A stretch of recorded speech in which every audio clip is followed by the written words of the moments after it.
آله وأصحابه أجمعين أما بعد قربانی یہ عید الاضحیٰ کے دن 10 ذی الحجہ کو جو عبادت ادا کی جاتی ہے جانور کا خون بہانے کی شکل میں، جانور کو ذبح کیا جاتا ہے، جانور کا خون بہایا جاتا ہے، اس کو قربانی کہا جاتا ہے۔ قربانی کرنا صاحب نصاب شخص پر واجب ہے، اور جو شخص صاحب نصاب نہ ہو اس پر واجب نہیں ہے، کوئی کرنا چاہے تو کر سکتا ہے۔ صاحب نصاب کون ہوتا ہے کون نہیں ہوتا اس کی تفصیل انشاءاللہ ہم آگے ذکر کرتے ہیں۔ قرآن کریم کے اندر اللہ تعالیٰ نے ارشاد فرمایا لَن يَنَالَ اللَّهَ لُحُومُهَا وَلَا دِمَاؤُهَا وَلَٰكِن يَنَالُهُ التَّقْوَىٰ مِنكُمْ، کہ اللہ کو تمہاری قربانی کے جانوروں کا نہ تو خون پہنچتا ہے نہ اس کا گوشت پہنچتا ہے، اللہ کو تقویٰ پہنچتا ہے، تمہارے دل میں کیا ہے، نیت کیا ہے۔ یعنی قربانی کا جانور ذبح کرنے کے بعد اس کا خون بھی زمین پر بہ جاتا ہے، اس کا گوشت بھی ہم لوگ استعمال کرتے ہیں، اللہ کے لیے تو ہم نہیں بھیجتے۔ اللہ کو نہ گوشت چاہیے ہمارا، نہ اللہ کو ہمارے جانور کا خون چاہیے، اللہ کو کچھ نہیں چاہیے، اللہ کو چاہیے ہماری نیت، ہمارے دل کا ارادہ کہ ہم اللہ کے حکم کے سامنے اپنے آپ کو جھکاتے ہیں یا نہیں جھکاتے ہیں۔ اللہ نے ایک حکم دیا کہ یہ کام کرنا ہے، ہم وہ کام کرتے ہیں یا نہیں، بس یہ امتحان ساری عبادات کے اندر ہے، چاہے وہ قربانی کی عبادت ہو، چاہے وہ نماز ہو، چاہے وہ زکات ہو، چاہے وہ حج ہو۔ ہم اگر نماز پڑھتے ہیں تو اس نماز پڑھنے سے اللہ تعالیٰ کو کوئی فائدہ نہیں ہوتا۔ ہم اگر اللہ کے سامنے سجدہ نہ کریں تو اللہ کا کوئی نقصان نہیں ہے، اور اگر سجدہ کریں تو اللہ کا کوئی فائدہ نہیں ہے۔ فائدہ اور نقصان ہمارا ہے، ہمارا اصل اللہ کو جو پہنچنے والی چیز ہے وہ ہمارے دل کی نیت اور ہمارا عمل ہے کہ ہم اپنے عمل سے کیا ظاہر کرتے ہیں۔ تو قربانی بھی اسی طرح عبادتوں میں سے ایک عبادت ہے کہ اللہ تعالیٰ نے حکم دیا ہے کہ جانور کا خون بہاؤ، جانور کو ذبح کرو۔ بس ایک مسلمان کی ذمہ داری یہ ہے کہ اس حکم کے سامنے سر جھکائے اور جانور کو ذبح کر دے، خون بہا دے جانور کا۔ اب اگر اللہ کی رضا کے لیے اس نے یہ اچھی نیت سے اس جانور کو ذبح کیا تو اس کو ثواب مل جائے گا، اور اگر اس کی نیت صحیح نہیں تھی، ثواب کی نیت نہیں تھی، اللہ کی رضا کی نیت نہیں تھی، تو گوشت مل جائے گا، ثواب نہیں ملے گا۔ تو اس کی قربانی کا کوئی اعتبار نہیں ہے۔ اگر کوئی شخص گوشت کی نیت سے قربانی کا جانور خریدتا ہے کہ میں اس نیت سے کر رہا ہوں کہ مجھے گوشت مل جائے گا، یا اس نیت سے کر رہا ہوں کہ لوگوں میں مشہور ہو جاؤں گا، کوئی بھی اور وجہ اگر ہو، اللہ کی رضا کے علاوہ کوئی بھی نیت ہو، تو ایسے آدمی کی قربانی قبول نہیں ہوتی۔ اور قبول کیوں نہیں ہوتی؟ کہ اللہ کو تو یہی ایک چیز چاہیے تھی آپ سے، اور تو کچھ چاہیے ہی نہیں تھا۔ اللہ کو تو چاہیے صرف یہی تھا کہ تم اپنی نیت ٹھیک کرتے، باقی گوشت تو اللہ کو ویسے ہی نہیں چاہیے، خون اور کھال اور اس کا کوئی جز یا کوئی حصہ تو اللہ کو ویسے ہی نہیں چاہیے۔ اللہ کو تو یہی ایک چیز چاہیے تھی، اور وہ چیز تو آپ نے دی نہیں۔ جب دی نہیں تو آپ گوشت تو کھا لیں گے، لیکن اس قربانی کی قبولیت نہیں ہو سکتی۔ حدیث شریف کے اندر حضور علیہ الصلوۃ والسلام نے ارشاد فرمایا کہ 10 ذی الحجہ کو انسان جتنے نیک کام کرتا ہے ان میں سب سے افضل کام اور سب سے پسندیدہ کام اللہ کی نظر میں وہ جانور کا خون بہانا ہے، اور یہ عبادت خون بہانے سے ہی ادا ہوتی ہے، اور کسی بھی ذریعے سے یہ عبادت ادا نہیں ہو سکتی، نہ تو صدقہ کر کے، نہ کسی کے گھر میں راشن ڈلوا کے، کسی بھی اور ذریعے سے یہ عبادت ادا نہیں ہو سکتی۔ اس عبادت کی انجام دہی کا یہی ایک طریقہ ہے کہ آپ جانور کا خون بہائیں۔ اس کے علاوہ آپ صدقے کرنا چاہیں، زکوٰۃ دینا چاہیں، غریب کی مدد کرنا چاہیں تو کریں۔ یہ ہمارے لوگ بہت عموماً اس طرح کی چیزوں میں کنفیوز کیا جاتا ہے ہمارے عام لوگوں کو، کہ اس سے تو بہتر ہے آپ کسی غریب کو آپ 10,000 روپے 20,000 روپے خرچ کر رہے ہیں، یا 50-60 ہزار روپے خرچ کر رہے ہیں کسی غریب کو دے دیں، اس کے سال بھر کا خرچہ نکل آئے گا. تو اور ان کو کسی چیز میں یہ سامنے نہیں آتا. جب شادی پر آپ 5-6 لاکھ روپے لگاتے ہیں، 7 لاکھ روپے لگاتے ہیں، اس وقت یہ خیال آپ کو نہیں آئے گا کہ یہ جو 7 لاکھ میں شادی پہ لگا رہا ہوں یہ تو 10,000 میں بھی ہو سکتی ہے شادی. یہ 5 لاکھ جو بچ رہے ہیں یہ کسی غریب کو دے دوں گا. اس وقت یہ خیال نہیں آتا. اس وقت تو کہتے ہیں نہیں 6 کی جگہ 7 لگاؤ، 7 کی جگہ 8 لاکھ لگاؤ. یہ خیال اگر گھوم پھر کے آتا ہے تو صرف قربانی کے موقع پر، جب اللہ نے حکم دیا ہے کہ جانور کو ذبح کرو تو پھر یہ خیال آنے لگ جاتا ہے. اور اپنی شاہ خرچیاں کم کرنے میں ہزاروں مواقع پر انسان ایسے اخراجات کر رہا ہوتا ہے جس کی اس کو ضرورت نہیں ہوتی، یا اتنی ضرورت نہیں ہوتی جتنا وہ خرچ کر رہا ہوتا ہے. لیکن کسی بھی موقع پر کسی بھی دانشور کو، کسی بھی عقل مند آدمی کو یہ خیال نہیں آتا. اگر عقل مند آدمی کی عقل کام کرتی ہے تو اللہ کے حکم کے سامنے اس کی عقل کام کرنا شروع کرتی ہے کہ بھائی تم جانوروں کو کیوں ضائع کر رہے ہو، جانوروں کا خون کیوں بہا رہے ہو.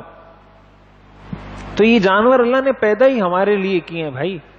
یہ جانور اللہ نے کس لیے پیدا کیے؟ اللہ تعالیٰ نے قرآن کریم میں اس کو ذکر کیا. والخیل والبغال والحمیر لترکبوها وزینہ. اور قرآن کریم میں جگہ جگہ سخرہا لکم سخرہا لکم، بار بار قرآن نے اس کو ذکر کیا ہے. تمہارے لیے ہی پیدا کیا ہے اس کو. پورا سال مرغیاں بھی کٹ رہی ہیں، گائیں بھی کٹ رہی ہے، آپ مٹن بھی کھا رہے ہیں، بیف بھی کھا رہے ہیں، کڑھائیاں بھی کھا رہے ہیں، بریانیاں بھی کھا رہے ہیں. کبھی جا کے کسی کو شادی میں یہ نہیں بولا کہ یار آپ نے کیوں خواہ جانور پہ ظلم کر کے ذبح کیا ہے، کوئی چھولے کی بریانی بنا دیتے. وہاں تو اگر چھولے کی بریانی بنی ہو تو پھر کوئی کھاتا نہیں ہے، کہتے ہیں یہ کیسے شادی ہے، چھولے کی بریانی بنائی ہوئی ہے چنے کی. تو نہ آپ کو باربیکیو کھاتے ہوئے کبھی یہ سوچ آئے گی، نہ آپ کو بریانی کھاتے ہوئے آئے گی، نہ جو آپ گھر میں گوشت کھاتے ہیں، کبھی مرغی کو ذبح کرتے ہیں تو کبھی آپ مٹن کھاتے ہیں تو کبھی بیف کھاتے ہیں. کبھی یہ خیال کبھی کسی کو نہیں آتا کہ یار اتنے جانور روز ذبح ہو رہے ہیں، یہ جو ہم گوشت کھاتے ہیں یہ بھی تو جانور ذبح ہوتے ہیں نا، یا یہ کوئی درختوں میں لگتے ہیں، یہ گوشت بھی تو کوئی جانور ذبح ہوتا ہے تو اس کا گوشت ہم کھا رہے ہوتے ہیں. کبھی کسی کو خیال نہیں آتا. لے دے کے اگر خیال آتا ہے تو ایک عبادت کے موقع پر آتا ہے کہ یہ جانور ضائع ہو رہے ہیں اس میں. اس لیے قربانی کا تو فلسفہ ہی یہی ہے. حضرت ابراہیم علیہ السلام کو اللہ نے حکم دیا تھا اپنے بیٹے کو ذبح کریں. تو اگر عقل لڑانی ہوتی تو حضرت ابراہیم عقل لڑاتے کہ یا اللہ مجھے اتنی مدت کے بعد 100 سال کی عمر میں تو بیٹا دیا ہے، ابھی وہ چلنے پھرنے کے قابل ہوا ہے تو آپ کہہ رہے ہیں ذبح کریں. چلو گائے کا گوشت تو آپ ذبح کر کے کھا لیتے ہیں، بیٹے کو تو ذبح کر کے کھا بھی نہیں سکتے نا. حضرت ابراہیم علیہ السلام کو حکم ہوا، آپ نے تو چھری پھیر دی. یہ جو ہم قربانی کرتے ہیں تو انہی کی سنت کو زندہ کرتے ہیں.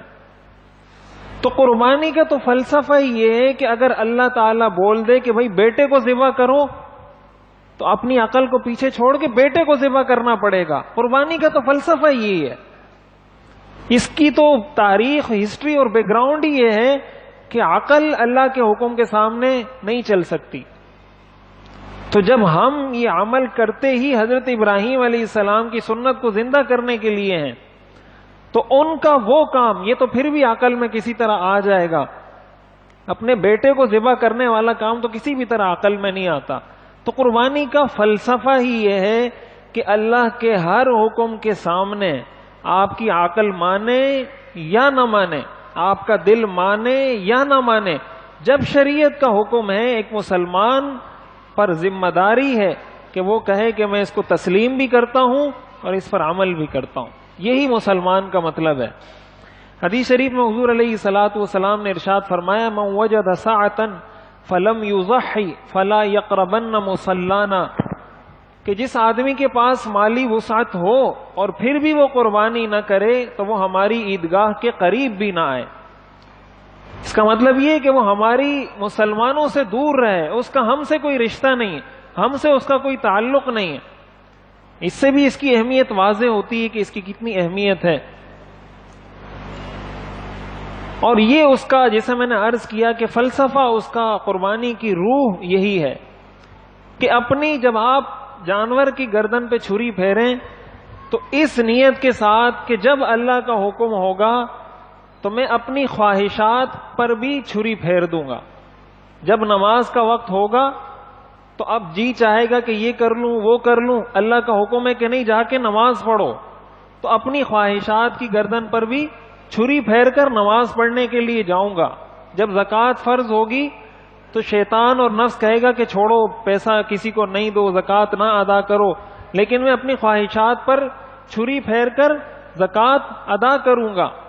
اس کا درس ہی ہے, روح ہی ہے, ہر موقع پر اپنی نفسانی خواہشات کو دبانا ہے, اللہ کے حکم کو بڑھانا ہے, اللہ کے حکم کو آگے رکھ کر اس پر عمل کرنا ہے. اب یہاں پر 5 چیزیں ہیں جن کا سمجھنا ضروری ہے. نمبر 1, قربانی کس پر واجب ہوتی ہے. پھر اس کے اندر کہ جانور کس طرح کا جانور ہونا چاہیے, کون کون سے جانوروں کی قربانی ہو سکتی ہے, کون سے جانوروں کی نہیں ہو سکتی. پھر جانور خریدنے سے پہلے, جانور خریدتے وقت, جانور خریدنے کے بعد, پھر ذبح کرتے وقت ان کے کیا احکام ہیں. تو سب سے پہلے قربانی کا جو نصاب ہے کہ قربانی کس پر واجب ہوتی ہے. قربانی کا نصاب یہ 5 چیزیں ہیں: سونا, چاندی, نقدی, مال تجارت, اور نمبر 5 ضرورت سے زائد اشیاء, ضرورت سے زائد چیزیں. زکوٰۃ کا نصاب یہ پہلی 4 چیزیں ہوتی ہیں: سونا, چاندی, نقدی اور مال تجارت. قربانی کے نصاب میں ایک چیز اضافی ہے جو زکوٰۃ کے نصاب میں نہیں ہے, وہ ہے ضرورت سے زائد اشیاء. چاندی 52.5 تولہ چاندی یہ نصاب ہے. 52.5 تولہ چاندی آج کل تقریباً یہ 700 روپے تولہ ہے چاندی. اس حساب سے آپ اندازہ لگا سکتے ہیں کہ 52.5 تولہ چاندی کی کتنی قیمت ہوگی. اور آپ ہر وقت کسی بھی وقت انٹرنیٹ سے جا کے سونا چاندی کے بالکل جو لیٹسٹ جو اس کے ریٹ ہوتے ہیں وہ آپ جا کے معلوم کر سکتے ہیں, کسی سونار سے معلوم کر سکتے ہیں, انٹرنیٹ سے معلوم کر سکتے ہیں کہ اس وقت 1 تولہ چاندی کی قیمت کیا ہے. تو جو 1 تولہ چاندی کی قیمت ہے اس حساب سے آپ 52.5 تولہ چاندی کی قیمت لگا لیں. تقریباً کوئی 38,000 39,000 ایسی کوئی قیمت بنتی ہے, یہ 40,000 تک. اس کا مطلب یہ ہوا کہ جس شخص کے پاس 52.5 تولہ چاندی کی برابر مالیت ان 5 چیزوں کو ملا کر بنتی ہو, یا ان میں سے کوئی 2 چیزیں یا 3 چیزیں یا 4 چیزیں مل کر اتنی قیمت بن جاتی ہو. مثال کے طور پر کسی شخص کے پاس 1 تولہ سونا ہے, 1 تولہ سونا ہے. اب 1 تولہ سونے کا جو اصل نصاب ہے وہ ہے 7 تولے سونا, 7.5 تولے سونا. لیکن اگر کوئی شخص ایسا ہے کہ جس کے پاس 1 تولہ سونا ہے اور اس کے علاوہ یہ جو 4 اور چیزیں ہیں, چاندی ہے, نقدی ہے, مال تجارت ہے, ضرورت سے زائد چیزیں ہیں, اس 1 تولہ سونا بھی ہے اس کے پاس, اور اس 1 تولے سونے کے ساتھ ساتھ اس کے پاس مثلا نقدی ہے. مثال کے طور پر 1,000 روپے ہیں اس کے پاس, یا 500 روپے ہیں, یا 20 روپے ہیں, یا 10 روپے, نقدی بھی ہے. جو ان 5 چیزوں میں سے ایک چیز نقدی بھی ہے. اس کا مطلب یہ ہوا کہ اس کے پاس 1 تولہ سونا ہے اور 10 روپے نقدی ہے, یا 20 روپے نقدی ہے. اب یہ کیا جائے گا کہ اس 1 تولہ سونے کی قیمت لگائی جائے گی, 1 تولہ سونے کی قیمت لگائی جائے گی. یہ جو 10 روپے اس کے پاس ہیں اس کو بھی اس کے اندر ایڈ کیا جائے گا, شامل کیا جائے گا. مثال کے طور پر اگر 1 تولہ سونے کی قیمت 50,000 روپے ہے تو 50,000 روپے وہ ہو گئے, 10 روپے یا 20 روپے یہ ہو گئے. اب جب ان دونوں کو آپ ملائیں گے تو یہ جب دونوں ملیں گے تو یہ 52.5 تولہ چاندی کی قیمت سے زیادہ کی قیمت ہے. 52.5 تولہ چاندی کی قیمت 38,000 سے 40,000 کے درمیان ہے, اور یہ 50,000 10 روپے یا 50,000 100 روپے اس کے پاس آ گئے. ایک تو یہ ہے کہ اس کے پاس صرف سونا ہے, صرف سونا ہے, نہ اس کے پاس چاندی ہے, نہ اس کے پاس 1 روپیہ نقدی ہے, نہ اس کے پاس کوئی مال تجارت ہے. مال تجارت ان چیزوں کو کہا جاتا ہے جو آپ خریدنے کی نیت سے، بیچنے کی نیت سے خریدتے ہیں. جیسے دکان میں آدمی سامان رکھتا ہے تو اسی نیت سے رکھتا ہے، وہ سامان تجارت ہوتا ہے. ایک تو آپ نے خریدتے وقت یہ نیت کی ہو کہ اس کو میں آگے بیچوں گا، نمبر 1. نمبر 2، ابھی تک آپ کی وہ نیت بھی برقرار ہو. اگر آپ نے خریدتے وقت تو اس نیت سے خریدا تھا کہ میں اس کو بیچوں گا، لیکن اب آپ نے یہ فیصلہ کیا ہے کہ نہیں، اس کو میں نے بیچنا نہیں، اپنے استعمال کے لیے رکھنا ہے، تو ایسی چیز بھی مال تجارت نہیں ہوتی. مال تجارت کی یہ 2 شرطیں ہیں. نمبر 1، خریدتے وقت آپ نے بیچنے کی نیت سے خریدا ہو کہ میں خرید کر بیچوں گا، اس سے پیسے کماؤں گا. نمبر 2، کہ ابھی تک آپ کی وہ نیت برقرار ہو کہ آپ اس انتظار میں ہو کہ مجھے اچھا گاہک ملے گا تو میں اس کو بیچ دوں گا. اس کو مال تجارت کہا جاتا ہے. تو اگر کسی شخص کے پاس صرف سونا ہے تو اس صورت میں تو 7.5 تولہ سونے کا اعتبار ہوگا کہ اس کے پاس نہ نقدی ہے، نہ مال تجارت ہے، نہ چاندی ہے، نہ ضرورت سے زائد کوئی چیز ہے. تو ایسی صورت میں اگر اس کے پاس 2 تولے سونا ہے، 3 تولے سونا ہے، 4 تولے سونا ہے، اس پہ قربانی نہیں ہے. قربانی اس لیے نہیں ہے کہ اس کے پاس نصاب ہی پورا نہیں ہے، اس لیے کہ اس کے پاس ان 5 چیزوں میں سے جو نصاب بن رہا تھا وہ صرف سونے کا بن رہا تھا، اور سونے کا نصاب تو 7.5 تولہ ہے، وہ اس کے پاس پورا نہیں ہے. جب پورا نہیں ہے تو اس پر قربانی بھی واجب نہیں ہوگی اور نہ زکوٰۃ فرض ہوگی اس پر. لیکن اگر کوئی ایسا ہے کہ جس کے پاس کچھ سونا ہے، کچھ چاندی ہے، یا کچھ سونا ہے کچھ نقدی ہے، کچھ سونا ہے کچھ مال تجارت ہے، کچھ سونا ہے کچھ ضرورت سے زائد چیزیں، اب یہ 2 چیزیں مل گئیں. اب صرف سونا نہیں ہوا، اب سونا بھی ہے اور ساتھ ساتھ ان 4 چیزوں میں سے ایک چیز اور بھی ہے. جب یہ 2 چیزیں مل جائیں گی تو ایسی صورت میں پھر چاندی کے نصاب کا اعتبار ہوگا. چاندی کا نصاب ہے 52.5 تولہ چاندی. جب 52.5 تولہ چاندی ہے تو ایسی صورت میں ہم دیکھیں گے کہ یہ دونوں چیزیں یا یہ تینوں چیزیں یا یہ 4 چیزیں مل کر 52.5 تولہ چاندی کی قیمت کو پہنچتی ہیں یا نہیں. اگر پہنچتی ہیں تو اس پر قربانی واجب ہوگی، اور اگر نہیں پہنچتی تو پھر اس پر قربانی واجب نہیں ہوگی. تو یہ قربانی کا نصاب ہے کہ یا تو 7.5 تولہ سونا ہو، اگر صرف سونا ہے تو 7.5 تولہ پورا ہو، اور اگر صرف سونا نہیں ہے، سونے کے ساتھ ساتھ، اور ظاہر ہے جس شخص کے پاس بھی سونا ہوتا ہے عموماً اس کے پاس کچھ نہ کچھ نقدی تو ہوتی ہے. 10 روپے تو ہوں گے، 5 روپے تو ہوں گے، 5 روپے بھی نقدی ہے، 10 روپے بھی نقدی ہے. نقد پیسے جو آپ کے پاس ہیں اسی کو نقدی کہا جاتا ہے. کیش کی شکل میں جو بھی آپ کے پاس ہے یا آپ کے اکاؤنٹ میں رکھا ہوا ہے تو وہ نقدی ہے، آپ کے پاس کیش ہے. تو جب 2 چیزیں مل جائیں گی پھر اس میں سونے کے نصاب کو نہیں دیکھیں گے ہم، پھر اس میں ہم چاندی کے نصاب کو دیکھیں گے، اور چاندی کا نصاب 52.5 تولہ چاندی ہے.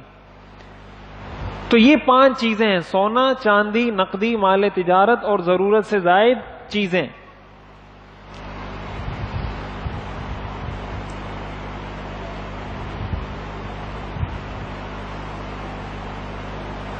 ضرورت سے زائد چیزوں کا مطلب کیا ہوتا ہے؟ ضرورت سے زائد چیزوں کا مطلب ایک تو وہ فضول چیزیں جس کی کوئی شرعی یا طبعی ضرورت نہیں ہے، نہ شرعاً وہ آپ کی ضرورت ہے اور نہ ہی طبیعتاً، یعنی وہ ایسی کوئی چیز نہیں ہے جو آپ کی ضرورت ہو. تو ایسی چیزوں کو جیسے ٹی وی ہے، وی سی آر ہے، اس طرح کی جو چیزیں ہیں، اب یہ نہ آپ کی شرعی لحاظ سے کوئی ضرورت ہے، ظاہر فضول چیز ہے، شرعی لحاظ سے بھی آپ کی کوئی ضرورت نہیں ہے، اور نہ ہی آپ کی طبعی ضرورت ہے. یعنی جیسے کھانا آپ کی ضرورت ہے، پانی آپ کی ضرورت ہے، واش روم آپ جاتے ہیں وہ آپ کی ایک طبعی ضرورت ہے. ٹی وی تو آپ کی ایسی کوئی طبعی ضرورت نہیں ہے. جب ضرورت نہیں ہے تو یہ بھی ضرورت سے زائد چیزوں میں شمار ہوگا. مثلا کسی کے گھر میں ٹی وی ہے اور ساتھ اس کے پاس 1 تولہ سونا ہے، اب وہ اس ٹی وی کی قیمت لگائے گا اور اس سونے کی قیمت لگائے گا اور ان دونوں کو ملائے گا. اگر ان دونوں کی قیمت ملانے سے 52.5 تولہ چاندی کی قیمت بن جاتی ہے، اس پر قربانی واجب ہوگی، اس لیے کہ ٹی وی ضرورت سے زائد چیز ہے، اور ان دونوں کو جب آپ نے ملایا تو یہ نصاب سے اوپر جا رہا ہے یا نصاب تک پہنچ رہا ہے تو قربانی واجب ہوگی. اسی طرح ضرورت سے زائد چیزوں میں وہ چیزیں بھی شامل ہوتی ہیں جو سال بھر میں ایک مرتبہ بھی استعمال نہ ہو، جیسے وہ چیزیں جو آپ نے شو شاہ کے لیے رکھی ہوئی ہیں، وہ برتن جو نہ مہمانوں کے لیے استعمال ہوتے ہیں نہ گھر میں استعمال ہوتے ہیں، محض شو شاہ کے لیے رکھے ہوئے ہیں، یا کوئی بھی ایسی چیز جو بلا ضرورت رکھی ہے جو سال میں ایک دفعہ بھی کسی کے استعمال میں نہیں آتی، تو ایسی چیز بھی ضرورت سے زائد چیزوں میں شمار ہوتی ہے، تو اس کو بھی آپ کاؤنٹ کریں گے ضرورت سے زائد چیزوں کے اندر۔ اب یہاں پر چند اہم مسائل جو سمجھنے چاہیے وہ یہ کہ گھر کے ہر بالغ صاحب نصاب شخص پر قربانی واجب ہوتی ہے۔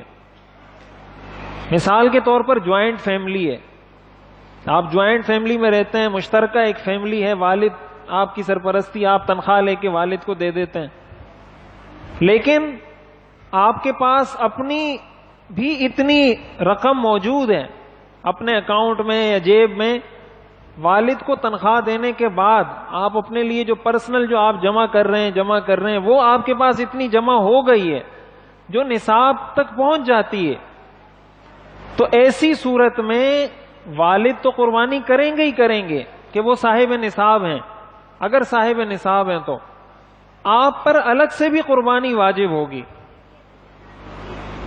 کیونکہ شریعت کا حکم ہر عاقل بالغ مکلف کی طرف متوجہ ہوتا ہے۔ جیسے نماز ہے، نماز آپ بھی پڑھتے ہیں، آپ کے والد بھی پڑھتے ہیں، آپ کا بیٹا بھی پڑھتا ہے، دادا بھی پڑھتا ہے، سب پڑھتے ہیں، ایسا تو نہیں ہے کہ دادا نے نماز پڑھی تو اب والد پر نہیں ہے، یا والد نے پڑھی تو بیٹے پر نہیں ہے۔ یہی معاملہ زکوٰۃ کا ہے، یہی معاملہ قربانی کا ہے، یہی معاملہ شریعت کے ہر حکم کا ہے۔ تو اگر والد صاحب نصاب ہے، والد پر قربانی واجب ہے، بیٹا صاحب نصاب ہے، بیٹے پر قربانی واجب ہے، دونوں صاحب نصاب ہیں تو دونوں پر قربانی واجب ہے۔ ایسا نہیں ہے کہ گھر کے سربراہ نے کر لی تو آپ پر نہیں ہے، آپ اپنے آپ کو دیکھیں کہ آپ خود صاحب نصاب ہیں یا نہیں ہیں۔ اگر آپ عاقل بالغ ہیں، مسلمان ہیں، مقیم ہیں اور آپ صاحب نصاب بھی ہیں تو آپ پر قربانی واجب ہے۔ اس لیے یہ غلط فہمی عموماً گھروں میں رہتی ہے کہ پورے گھر میں سے ایک حصہ ڈال دیا جاتا ہے کہ ہم نے ایک حصہ ڈال دیا یا دو حصے ڈال دیے، اب پتہ ہی نہیں ہوتا کہ یہ حصہ کس نے کس کی طرف سے ڈالا ہے، یعنی یہ چیز بالکل نامعلوم رہتی ہے، مجہول رہتی ہے کہ یہ حصہ کس کی طرف سے ڈالا گیا ہے، یہ والد کا ہے، یہ والدہ کا ہے، یہ بیٹے کا ہے، یہ بیٹی کا ہے، بیوی کا ہے، کس کا ہے؟ یہ کہتے ہیں ہم نے 2 حصے ڈال دیے، 3 حصے ڈال دیے۔ تو آپ کو سب سے پہلے تو آپ یہ طے کریں کہ آپ کے گھر میں کس کس پر قربانی واجب ہے۔ ہر آدمی اپنے آپ کو بہتر طریقے سے جج کر سکتا ہے، جانتا ہے وہ اپنے آپ کو کہ میرے پاس کتنی رقم ہے کتنی نہیں ہے، یہ تو اللہ کا حکم ہے۔ تو جس جس پر قربانی واجب ہوگی اس نے قربانی ادا کرنی ہوگی۔ اس لیے یہ چیز بالکل کلیئر ہونی چاہیے آدمی کے سامنے کہ یہ جو میں قربانی کر رہا ہوں، ظاہر ہے آپ جب قربانی کریں گے تو اس میں آپ کی نیت ہوتی ہے، تو جب تک آپ کو یہی نہیں پتا کہ یہ قربانی ہے کس کی طرف سے تو قربانی ادا کیسے ہوگی؟ جب یہی چیز واضح نہیں ہے کہ یہ قربانی کس کی طرف سے کی جا رہی ہے تو پھر ادا کیسے ہوگی؟ ادا تو اسی وقت ہوگی نا جب آپ کہیں کہ میں نے ادا کی، آپ کو تو خود نہیں پتا کہ آپ نے کی ہے یا آپ کے بیٹے نے کی ہے، تو کیسے ادا ہوگی پھر اور کس کی طرف سے ہوگی؟ تو یہ تو آپ نیت کر کے بتائیں گے کہ میں نے ادا کی ہے یا میرے بیٹے نے ادا کی ہے۔ اسی طرح اگر کوئی شخص مقروض ہے تو پہلے وہ اپنے قرض کو اس سے منہا کرے گا، نکالے گا۔ مثال کے طور پر کسی کے پاس 2 لاکھ روپے ہیں لیکن 1,80,000 روپے اس پہ قرضہ ہے اور باقی اس کے پاس سوائے اس کے کچھ بھی نہیں ہے، تو اس پر قربانی واجب نہیں ہوگی، اس لیے کہ 1,80,000 تو وہ نکال کے دے دے گا اپنے قرضدار کو جس سے اس نے قرضہ لیا ہے، اس کے پاس جو بچیں گے وہ 20,000 بچیں گے، اور 20,000 سے نصاب پورا نہیں ہوتا۔ جب پورا نہیں ہوتا تو اس 2 لاکھ کے باوجود بھی اس پر قربانی واجب نہیں ہوگی۔ ہاں اگر اس پر مثلا 1,80,000 کا قرضہ ہے اور اس کے پاس 2.5 لاکھ روپے ہیں تو 1,80,000 کو جب آپ نکالیں گے تو 70,000 روپے اس کے پاس بچ جائیں گے۔ 70,000 روپے 52.5 تولہ چاندی کی قیمت سے بہت زیادہ ہے، جب زیادہ ہے تو پھر اس پر قربانی واجب ہو جائے گی۔ تو جو قرض ہے اس کو ہم نکالیں گے، پہلے اس کو آپ منفی کریں گے، اس کو منہا کریں گے، اس کو نکالنے کے بعد کا اعتبار ہوگا.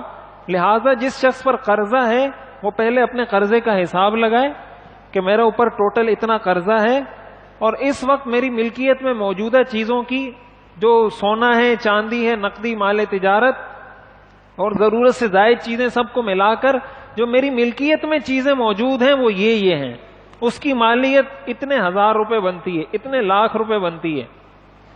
تو اس کے بعد قرض کو اس سے منفی کریں، اور جو بچتا ہے پھر اس کو دیکھیں کہ آیا اس سے نصاب بنتا ہے یا نہیں بنتا. اگر نصاب بنتا ہے تو قربانی کرے گا، ورنہ تو قربانی لازم نہیں ہوگی.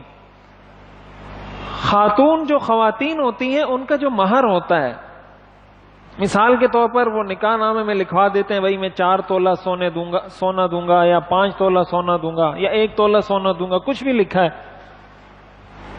اور اب تک اس کے شوہر نے اس کو دیا نہیں ہے، یعنی گویا قرض ہے، اس کے شوہر پر اس کا قرضہ ہے جو اس کے شوہر نے اس کو ادا کرنا ہے. تو خاتون کا جو مہر ہوتا ہے اس میں اس وقت قربانی واجب ہوتی ہے. 2 شرطیں ہیں اس میں قربانی واجب ہونے کی، اس مہر میں جو اب تک خاتون کو ملا نہیں ہے. ایک تو وہ مہر ہے جو خاتون کو مل گیا، جب مل گیا اس کا تو وہی حکم ہے جو ہم عام بیان کر رہے ہیں کہ جس کے پاس جو ہے اس حساب سے ہوگا. لیکن وہ مہر جو اب اس کے شوہر کے ذمے میں تو ہے، لیکن اب تک اس کے شوہر نے اس کو ادا نہیں کیا. تو 2 شرطیں ہیں قربانی واجب ہونے کی. ایسی صورت میں عورت پر قربانی اگر واجب ہو، پہلی شرط یہ ہے کہ وہ مہر معجل ہو. معجل ہونے کا مطلب یہ ہے کہ شوہر نے کاغذات میں یہ لکھوایا ہو کہ یہ مہر میں فوراً ادا کر دوں گا. جب نکاح ہوتا ہے نا تو 2 چیزیں ہوتی ہیں کہ آپ یہ فوری طور پر ادا کریں گے یا بعد میں ادا کریں گے. تو کوئی لکھتا ہے کہ میں بعد میں ادا کروں گا جب میرے پاس ہو جائیں گے، کوئی لکھتا ہے کہ نہیں میں فوری ادا کر دوں گا. تو اس نے لکھا تو یہ تھا کہ میں فوری ادا کر دوں گا، لیکن اب تک ادا نہیں کیا. یہ پہلی شرط ہے کہ وہ مہر معجل ہو. معجل ہونے کا مطلب فی الفور واجب الادا ہو، کہ آپ کے ذمے میں وہ فی الفور واجب الادا ہے کہ آپ اس کو ادا کریں، اس لیے کہ آپ نے اس سے یہ ایگریمنٹ کیا ہے کہ میں آپ کو فوری ادا کروں گا. نمبر 1. نمبر 2، اس کا شوہر مالدار ہو، صاحب نصاب ہو، یعنی اس کے شوہر کے پاس اتنا پیسہ بھی ہو کہ وہ اس کا وہ مہر ادا کر سکتا ہو. اگر اس کے شوہر نے یہ تو لکھوا دیا کہ میں آپ کو 5 تولے سونا دوں گا اور معجل دوں گا، جلدی دوں گا، فوری دوں گا، لیکن اب اس کے شوہر کی پوزیشن ایسی ہے کہ وہ اپنی بیوی کو اس وقت وہ ادا نہیں کر سکتا، ایسی صورت میں بھی اس عورت پر قربانی واجب نہیں ہوگی. یا اس کا شوہر تو مالدار ہے لیکن اس نے نکاح نامے میں یہ نہیں لکھا تھا معجل، بلکہ اس نے لکھا تھا کہ میں بعد میں دوں گا، ایسی صورت میں بھی عورت پر قربانی واجب نہیں ہوگی. تو عورت پر اس مہر میں جو مہر اس کو ملا نہیں ہے اس صورت میں قربانی واجب ہوتی ہے. نمبر 1، جب وہ مہر معجل ہو، فی الفور واجب الادا ہو شوہر پر. نمبر 2، اس کا شوہر مالدار ہو. ان دونوں شرطوں میں سے کوئی ایک شرط بھی اگر نہیں ہوگی تو اس عورت پر قربانی واجب نہیں ہوگی. اس کی وجہ یہ ہے کہ جب انسان کے ذمے میں قرضہ ہوتا ہے تو آپ نے اس قرضے کا بھی حساب کرنا ہے. مثال کے طور پر آپ کے پاس ابھی 20,000 روپے ہیں لیکن 2 لاکھ روپے آپ نے لوگوں سے لینے ہیں، تو آپ جب قربانی کا نصاب شمار کریں گے تو ان 2 لاکھ کو بھی کاؤنٹ کریں گے اس میں کہ یہ 2 لاکھ مجھے ملنے ہیں، تو یہ 20,000 نہیں ہے آپ کے پاس 2,20,000 ہیں. تو اس حساب سے پھر آپ دیکھیں گے کہ میں صاحب نصاب ہوں یا نہیں. لیکن عورت کا جو معاملہ ہے یہ فقہی ایک اس میں تفصیل ہے کہ کوئی دین قوی ہوتا ہے، کچھ دین ضعیف ہوتے ہیں، کچھ دین متوسط ہوتے ہیں. اس لحاظ سے عورت کے مہر میں یہ فرق کیا گیا ہے. تو عورت پر قربانی ان 2 شرطوں کے ساتھ اس مہر میں واجب ہوتی ہے جو مہر اس کو ملا نہیں ہے. جو مہر مل چکا ہے اس میں تو عام حکم ہے جو عام لوگوں کا ہے. زکوٰۃ اور قربانی کے نصاب میں کچھ فرق ہیں. پہلا فرق تو یہ ہے کہ زکوٰۃ نابالغ پر بھی فرض ہوتی ہے. زکوٰۃ اگر نابالغ صاحب نصاب ہے، کوئی بچہ ہے جس کی ملکیت میں اتنا مال ہے جس پر زکوٰۃ فرض ہو جاتی ہے، تو بچے پر بھی زکوٰۃ فرض ہے. اس کا جو سرپرست ہے وہ اس کے مال میں سے زکوٰۃ ادا کرے گا۔ نابالغ پر قربانی واجب نہیں ہوتی۔ اگر کوئی بچہ نابالغ ہے اور وہ مالدار ہے لیکن نابالغ ہے، اس پر قربانی واجب نہیں ہے۔ یہ پہلا فرق ہے زکوٰۃ اور قربانی کے نصاب میں۔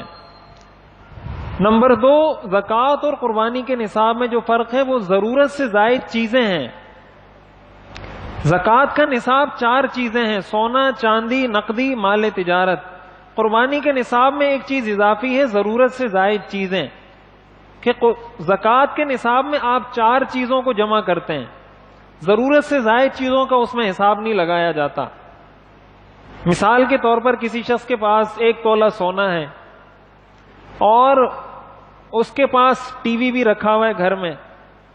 اب ٹی وی ضرورت سے زائد چیز ہے اور سونا ہے، اس کے علاوہ اس کے پاس کچھ نہیں ہے، نہ نقدی ہے، نہ چاندی ہے، نہ مال تجارت ہے۔ اب 2 چیزیں تو جمع ہو گئیں۔ اب جب آپ ان کی قیمت لگائیں گے تو 52.5 تولہ چاندی کی قیمت بن جائے گی، لیکن اس پر زکوٰۃ فرض نہیں ہوگی، اس لیے کہ ضرورت سے زائد چیزیں یہ زکوٰۃ کے نصاب میں ہی شامل نہیں ہیں، لیکن قربانی اس پر واجب ہوگی۔ تو زکوٰۃ کے نصاب میں اور قربانی کے نصاب میں ایک فرق یہ بھی ہے۔ لہٰذا اگر کسی کے پاس ایسا کوئی گھر ہے جو اس نے کرائے پر دیا ہوا ہے، ایک تو وہ گھر ہے جس میں آپ رہتے ہیں، یہ تو ضرورت ہے، آپ کی وہ گاڑی ہے جو آپ استعمال کرتے ہیں، کوئی بھی ایسی چیز جو آپ کی ضرورت ہے آپ استعمال کر رہے ہیں، وہ تو ضرورت سے زائد نہیں ہوتی۔ لیکن ایک ایکسٹرا اضافی گھر آپ نے کرائے پر دیا ہوا ہے اور وہ کرایہ آپ کی آمدنی کا ذریعہ بھی نہیں ہے، یعنی آپ کی آمدنی کے اور ذرائع ہیں، یہ ایک اس کے ساتھ اضافی ایک چیز ہے۔ اس کا مطلب یہ ہوا کہ یہ جو مکان ہے، یہ جو پلاٹ ہے، جو بھی چیز ہے، یہ آپ کی ضرورت کا حصہ نہیں ہے۔ جب حصہ نہیں ہے تو پھر آپ اس مکان کی قیمت بھی لگائیں گے، اس لیے کہ یہ پورا مکان ضرورت سے زائد ہے۔ ایک مکان میں تو آپ رہ رہے ہیں اور ساتھ آپ کی اپنی کوئی انکم بھی ہے جس سے آپ اپنا خرچہ بھی چلاتے ہیں اور کرایہ بھی آپ کو مل رہا ہے۔ تو اگر یہ کرایہ محض آپ کی انکم کا ذریعہ ہی یہ کرایہ ہے اور آپ کا گھر ہی اس سے کرایہ سے چلتا ہے، تب تو وہ آپ کی ضرورت ہے۔ لیکن اگر آپ کی انکم کا ذریعہ کوئی اور ہے اور یہ آپ کے پاس ایکسٹرا الگ سے رکھا ہوا ہے، تو ایسی صورت میں اس مکان کی آپ قیمت لگائیں گے، اس لیے کہ یہ پورا مکان ضرورت سے زائد ہے۔ جب ضرورت سے زائد ہے تو اس کی قیمت لگا کر پھر دیکھیں، ظاہر صاحب نصاب بنیں گے تو قربانی واجب ہو جائے گی۔ ایک اور فرق زکوٰۃ اور قربانی کے نصاب میں یہ ہے کہ زکوٰۃ کے نصاب پر سال گزرنا شرط ہوتا ہے، قربانی کے نصاب پر سال گزرنا شرط نہیں ہے۔ قربانی کے 3 دن ہیں، ان 3 دنوں میں سے کسی بھی دن کوئی صاحب نصاب ہو گیا اس پر قربانی واجب ہو جائے گی۔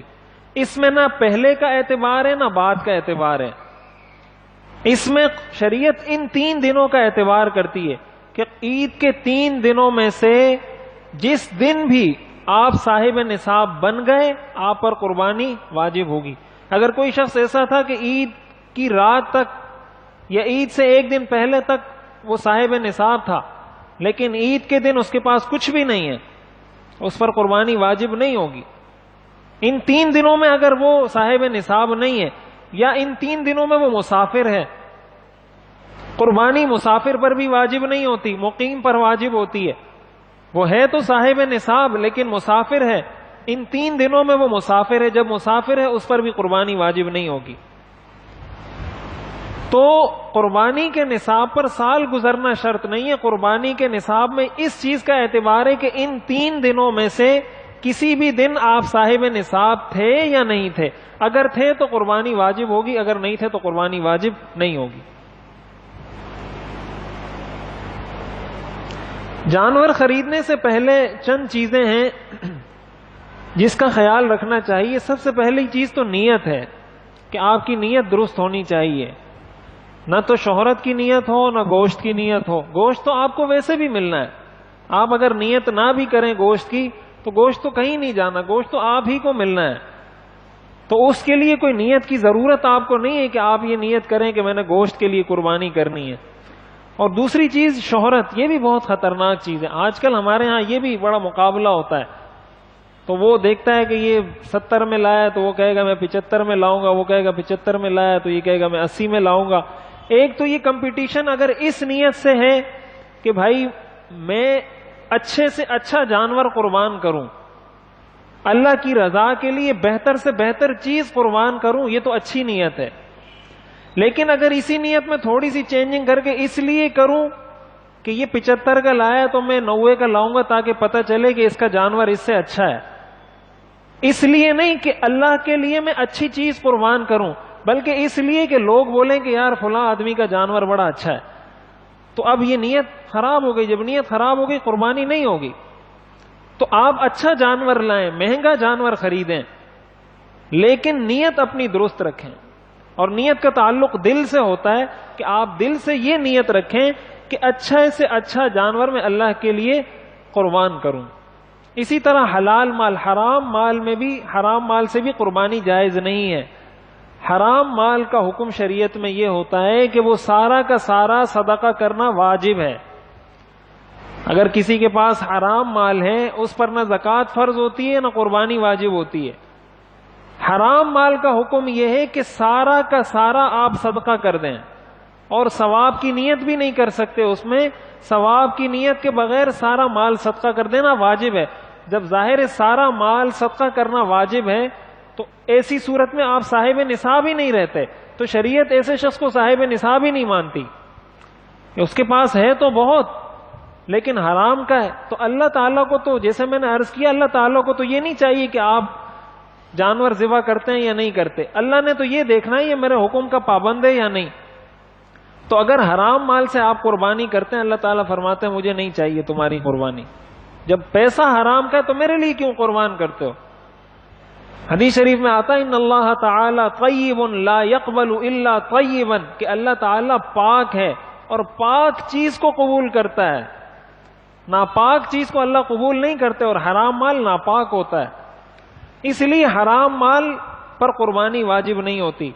تو حرام مال اگر کسی کے پاس ہے تو ایسی صورت میں وہ حلال مال اگر کچھ اور اس کے پاس الگ سے ہے تو قربانی اس سے کرے، یا پھر قرض لے کر قربانی کرے لیکن حرام مال سے قربانی نہ کرے.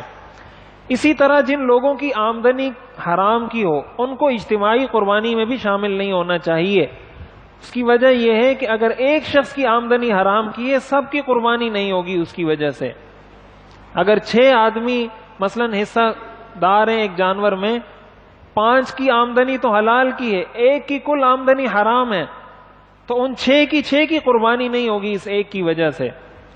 لہذا ایسے آدمی کو مشترکہ جانور میں بھی حصہ نہیں ڈالنا چاہیے. اور اسی لیے اجتماعی قربانی جب آپ کہیں پہ کرتے ہیں، عموماً ہمارے ہاں ہوتا ہے نا، بہت سارے ٹرسٹ ہوتے ہیں، بہت سارے مدارس، بہت سارے ادارے، ویلفیئر ٹرسٹ، فلاحی ادارے اجتماعی قربانی کر رہے ہوتے ہیں کہ بھائی آپ ہمیں اتنے پیسے دے دیں، ہم قربانی کر کے آپ کو گوشت پہنچا دیں گے. تو ہر ایک کے ساتھ آپ اجتماعی قربانی نہیں کر سکتے کہ بس پیسے اٹھائے اس کو دے دیے کہ ہاں بھائی میری قربانی کر دینا. اس کی وجہ یہ ہے کہ آپ پہلے ان لوگوں کے بارے میں معلومات تو حاصل کریں جو اجتماعی قربانی آپ جن سے کروا رہے ہیں، کہ وہ جب مال کسی سے لیتے ہیں، جب آپ اس کا حصہ قبول کرتے ہیں، وہ کیا کوئی شرائط کا لحاظ بھی کرتے ہیں یا نہیں. پھر جب جانور کو ذبح کرتے ہیں کس طریقے سے کرتے ہیں، تقسیم کرتے ہیں تو کس طریقے سے. اجتماعی قربانی کے اندر بہت سارے مسائل ہوتے ہیں جن کا عام آدمی کو پتہ نہیں ہوتا، نہ وہ خیال کرتے ہیں. اس لیے اگر آپ کو یہ پتا ہے کہ یہ مستند علماء کی نگرانی میں ان کی اجتماعی قربانی کا پورا سسٹم چل رہا ہے اور علماء اس کو دیکھ رہے ہیں، اس کی ایک ایک چیز ان سے پہلے ویریفائی ہو کر آگے جاتی ہے کہ بھائی یہ جانور ذبح کرنا ہے، ذبح کون کرے گا، کیسے کرے گا، خریدے گا تو کون خریدے گا، کیسے خریدے گا، نیت کیا کرے گا، وغیرہ وغیرہ. پھر گوشت کی تقسیم کا مرحلہ آتا ہے تو گوشت کیسے تقسیم کرے گا. اگر مستند علماء کی سرپرستی میں ہو رہا ہے تب تو اجتماعی قربانی میں حصہ لینا چاہیے، ورنہ اگر آپ کو اعتبار نہیں ہے پھر آپ اجتماعی کے بجائے خود اپنی قربانی کریں یا جن پر آپ کو اعتماد ہے ان کے ساتھ آپ قربانی کریں. تو اجتماعی قربانی کے اندر بہت سارے مسائل ہوتے ہیں. میں خود اس چیز کو بہت قریب سے دیکھ چکا ہوں. یہ بہت ساری کمپنیاں ہوتی ہیں جو کرواتے ہیں، بڑے بڑے سپر اسٹور ہوتے ہیں جیسے میٹ ون ہے، اسپار میٹ، اس طرح کے اور بہت سارے بڑے بڑے ادارے ہیں. انہوں نے اشتہارات لگائے ہوتے ہیں جگہ جگہ کہ بھائی آپ ہمیں پیسے دے دیں ہم آپ کی قربانی کر دیں گے. تو دیکھنا چاہیے ان کو کہ علماء کی نگرانی میں شریعت کے سارے احکام کے مطابق قربانی ہو رہی ہے تو اچھی بات ہے، نہیں ہو رہی تو پھر وہاں قربانی نہ کریں۔ اور جانور خریدتے وقت جن چیزوں کا خیال رکھنا چاہیے، نمبر ایک تو یہ کہ جمعے کی پہلی اذان کے بعد خرید و فروخت کرنا مکروہ ہے، تحریمی ہے، حرام ہے۔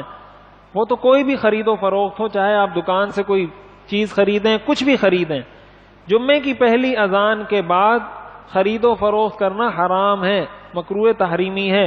قرآن کریم میں آتا ہے اذا نودی للصلاۃ من یوم الجمعہ فاسعوا الی ذکر اللہ وذروا البیع، کہ جب جمعے کے لیے اذان دے دی جائے تو مسجد کی طرف دوڑ لگاؤ اور خرید و فروخت کو چھوڑ دو۔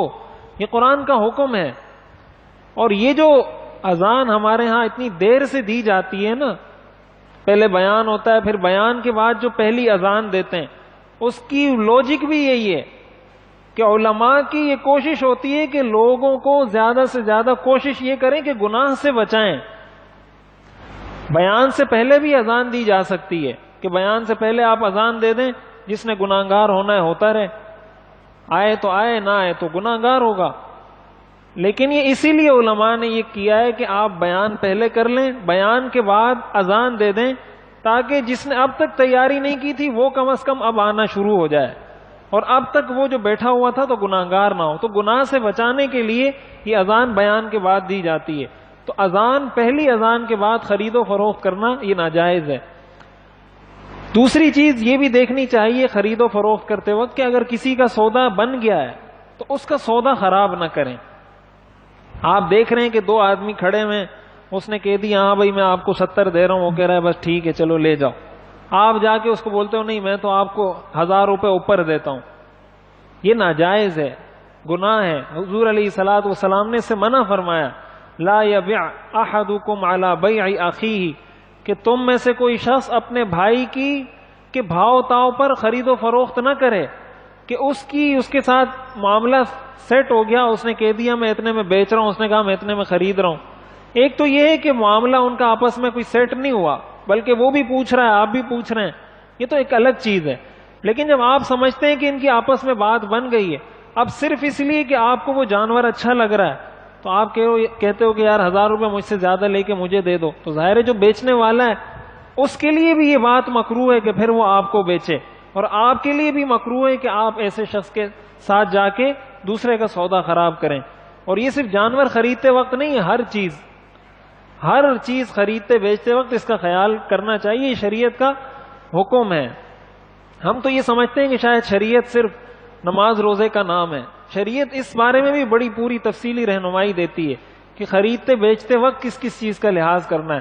تو یہ جو خریداری ہے یہ ہر چیز کی خریداری ہے، کہ جب آپ دیکھ رہے ہیں کہ ایک دو آدمیوں کے درمیان معاملہ ہو گیا ہے، وہ رضامند ہو گئے، اب آپ جا کے ان کا سودا خراب نہیں کر سکتے۔ پھر اسی طرح چوری کردہ یا چھینا گیا جانور، اگر آپ کو پتا ہے کہ یہ چوری کا جانور ہے تو ایسا جانور بھی خریدنا جائز نہیں ہے۔ اسی طرح کوئی بھی چیز، موبائل ہے، آپ کو پتا ہے کہ چوری کا موبائل ہے، بعض لوگ اسی طرح کے موبائل بیچتے خریدتے ہیں، مہنگے مہنگے موبائل ہوتے ہیں، وہ 5-5 ہزار میں بیچ رہے ہوتے ہیں، 40,000 کا 50,000 کا موبائل ہے، وہ کہے گا مجھ سے 5,000 میں لے لو، کوئی 6,000 میں لے لو۔ تو 50,000 کا موبائل کوئی 5,000 میں، کوئی پاگل تو نہیں ہے جو آپ کو 5,000 میں موبائل دے رہا ہے۔ اس کی تو 100% کنفرم ہے یہ بات کہ یہ چوری کا موبائل ہے، یا اس نے کسی سے چھینا ہے یا یہ چوری کا ہے۔ تو اگر آپ کو 100% کسی چیز کے بارے میں پتا ہو کہ یہ چوری کا ہے یا چھینا ہوا ہے، ایسی چیز کوئی بھی چیز ہو، چاہے وہ جانور ہو چاہے کوئی اور چیز ہو، ایسی چیز کا بیچنا اور خریدنا دونوں ناجائز اور حرام ہے۔ اسی طرح دھوکہ بھی نہیں دینا چاہیے خریدتے وقت، کہ خریدنے کی نیت نہیں ہے، بلا وجہ جا کے آپ تنگ کر رہے ہیں اس کو، وہ آپ کے ساتھ لگا ہوا ہے آدھا گھنٹہ، بعد میں آپ کہو کہ میں تو ویسے ہی تفریح کر رہا تھا آپ کے ساتھ، تو ایسی تفریح کرنا بھی کسی کے ساتھ جائز نہیں ہے، ایذاء مسلم ہے۔ اسی طرح جھوٹ سے بچنا چاہیے، جیسے لوگ کہتے ہیں نا یار یہ ہماری رینج میں نہیں ہے، میرے پاس تو اتنے پیسے ہی نہیں ہے، میں تو اتنے پیسے لایا ہی نہیں ہوں، میرے جیب میں 1 روپیہ بھی اور نہیں ہے، اس طرح کی باتیں ہم کرتے ہیں، یہ جھوٹ میں آتا ہے۔ یا تو اگر واقعتاً نہیں ہے پھر تو سچ ہے، مثلا 70,000 روپے آپ لے کے گئے تھے، وہ آپ کو کہہ رہا ہے میں 75 کا دوں گا، اور آپ کے پاس 70 ہی ہیں اور کچھ بھی نہیں ہے، تب تو آپ کہہ سکتے ہیں یار میری جیب میں اور 1 روپیہ بھی نہیں ہے. لیکن اگر لے کے آپ 1 لاکھ روپے گئے اور باقی 30,000 آپ نے جیب میں رکھے ہوئے اور آپ کہتے ہیں کہ میرے پاس تو اس کے علاوہ 1 روپیہ بھی نہیں ہے، تو یہ تو جھوٹ ہے. تو عبادت کے لیے ویسے تو یہ کسی بھی خرید و فروخت میں جائز نہیں ہے، اور یہ خرید و فروخت تو آپ ایک عبادت کے لیے کر رہے ہیں، تو اس موقع پر تو اس کو کم از کم جھوٹ کے ساتھ ملوث نہیں کرنا چاہیے کہ اس کو گندا، آپ جھوٹ کے ساتھ گندا کر دیں اپنی عبادت کو. تو یہ عام خرید و فروخت میں بھی اس چیز کا خیال کرنا چاہیے. آپ نے اگر کسی سے کوئی چیز سستی لینی ہے، اس کے اور 1000 طریقے ہو سکتے ہیں، اور کسی اچھے طریقے سے آپ اس کو قائل کر سکتے ہیں. جھوٹ بولنے کی تو کوئی ضرورت نہیں ہے کہ آپ اس طرح کے جو الفاظ، اب یہ وہ چیزیں ہوتی ہیں جو ہمارے تصور میں بھی نہیں آتی. یہ جو ہم کہتے ہیں نا کہ پتہ نہیں مجھ سے کیا گناہ ہو گیا، اللہ کا عذاب آ گیا مجھ پر، یہ وہ گناہ ہے جس کو ہم گناہ سمجھتے ہی نہیں ہے. یہ کبیرہ گناہ ہے، صغیرہ گناہ بھی نہیں ہے، جو بغیر توبہ کے معاف بھی نہیں ہوتے. یہ وہ گناہ ہے، جھوٹ ہے یہ. تو اس طرح کی بہت سارے گناہ ہم کر رہے ہوتے ہیں، ہمارے علم میں نہیں ہوتا. تو ان چیزوں سے بھی خریدتے وقت بچا جائے.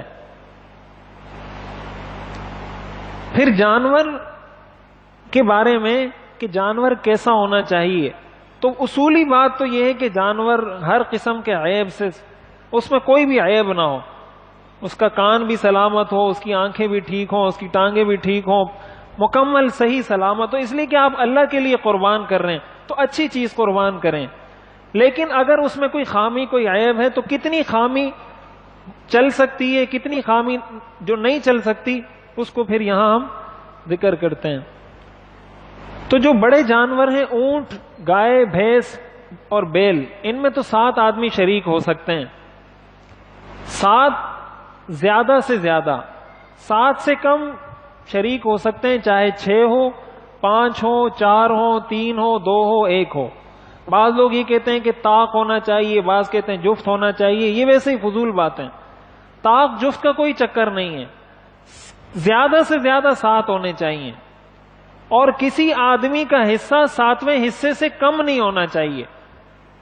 یعنی کوئی آدمی یہ نہیں، ایسا نہیں ہو سکتا کہ کوئی یہ کہے کہ بھائی میں مثلا جانور آپ نے 70,000 کا خریدا ہے اور اس میں 7 حصے کسی نے بنائے ہیں، 7 حصے تو 10,000 ایک شخص پر آئیں گے. تو وہ اس کو کہے کہ بھائی میں 5,000 دے رہا ہوں آپ کو. 5,000 کا مطلب یہ ہے کہ اس کا حصہ 7ویں حصے سے کم ہے، 7ویں حصے سے کم نہیں ہو سکتا. اس لیے کہ قربانی کم از کم 7واں حصہ تو ہونا ضروری ہے. بڑے جانور میں 1/7واں حصہ ہونا یہ تو ضروری ہے، اس کے بغیر تو قربانی نہیں ہوتی. لیکن اس کے علاوہ ایسا بھی ہو سکتا ہے 3 آدمی مل کے ایک جانور خرید لیں اور قربانی کر لیں، 2 آدمی مل کے خرید لیں اور آدھا آدھا تقسیم کر لیں، 4 آدمی مل کے خرید لیں اور اس کو 4 حصوں میں تقسیم کر لیں. تو اس میں کوئی حرج نہیں ہے. 2 آدمی بھی شریک ہو سکتے ہیں، 3 بھی ہو سکتے ہیں، 7 تک جتنے آدمی شریک ہونا چاہیں شریک ہو سکتے ہیں.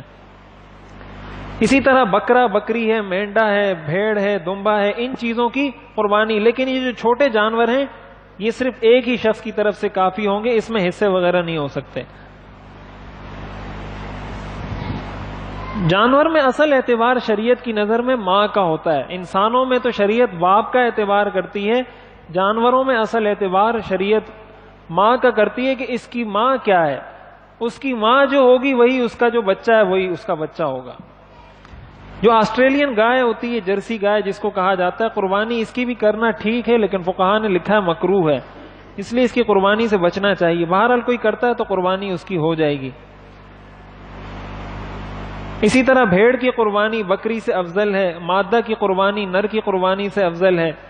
بڑے جانور کے 7ویں حصے کی قیمت اور بکری کی قیمت برابر ہے اور گوشت بھی برابر ہے تو بکری خریدنا افضل ہے. خسی جو جانور ہوتے ہیں، بکرا ہو کوئی بھی جانور ہو، اس کی قربانی بھی نہ صرف یہ کہ جائز ہے بلکہ افضل ہے. حضور علیہ الصلوۃ والسلام نے جو خسی مینڈے تھے ان کی قربانی فرمائی تھی، تو اس کی قربانی افضل ہے، جائز بھی ہے اور افضل بھی ہے.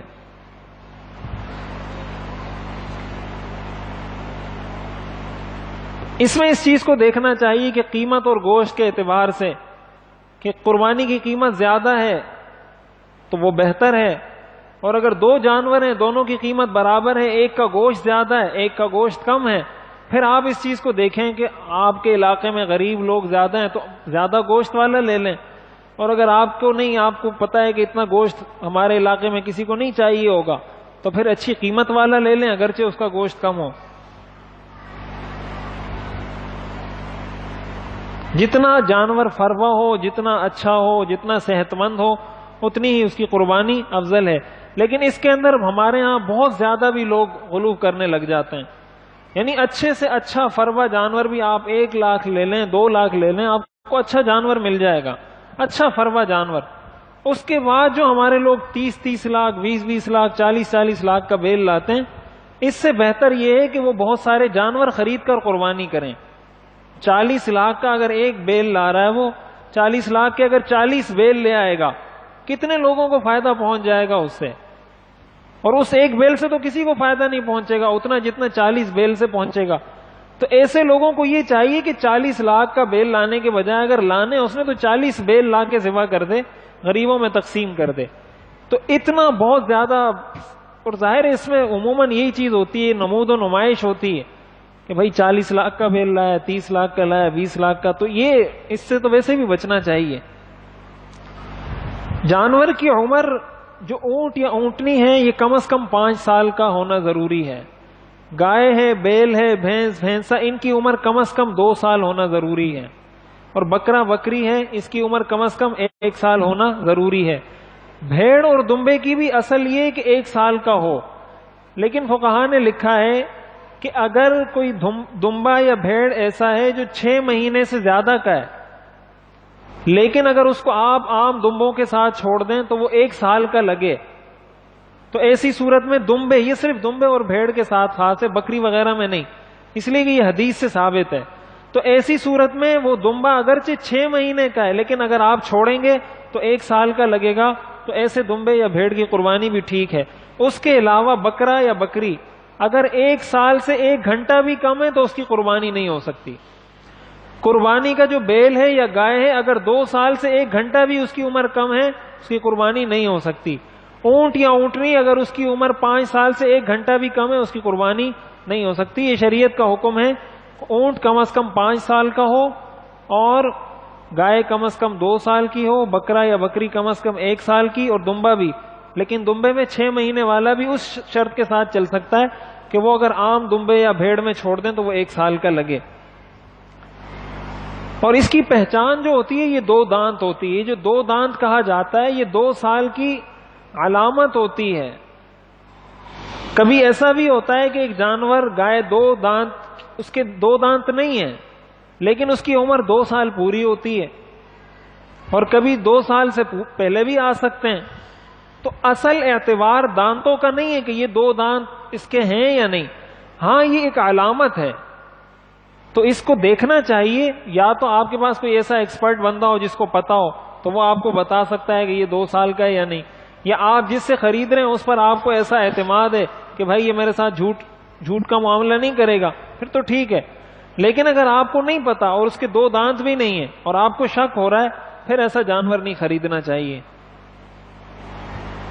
آج کل تو ایلفی سے بھی لگا دیے جاتے ہیں، دانت چپکا دیے جاتے ہیں، پورا ہمارے ہاں تو پوری انڈسٹری ہے اس کام کی، پورے وہ دانت بھی لگاتے ہیں، سینگ بھی لگاتے ہیں، دم بھی ایلفی سے لگاتے ہیں، سینگ بھی ایلفی سے لگاتے ہیں، وہ دم پکڑ کے کھینچو تو دم نکل جاتی ہے پیچھے سے۔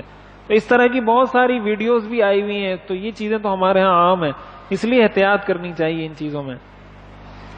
حضور علیہ الصلوۃ والسلام نے حکم دیا ہے اس بات کا کہ قربانی کے جانور کے آنکھ کان خوب اچھی طرح دیکھ لیں، مقصد یہ کہ اچھے جانور کو قربان کریں۔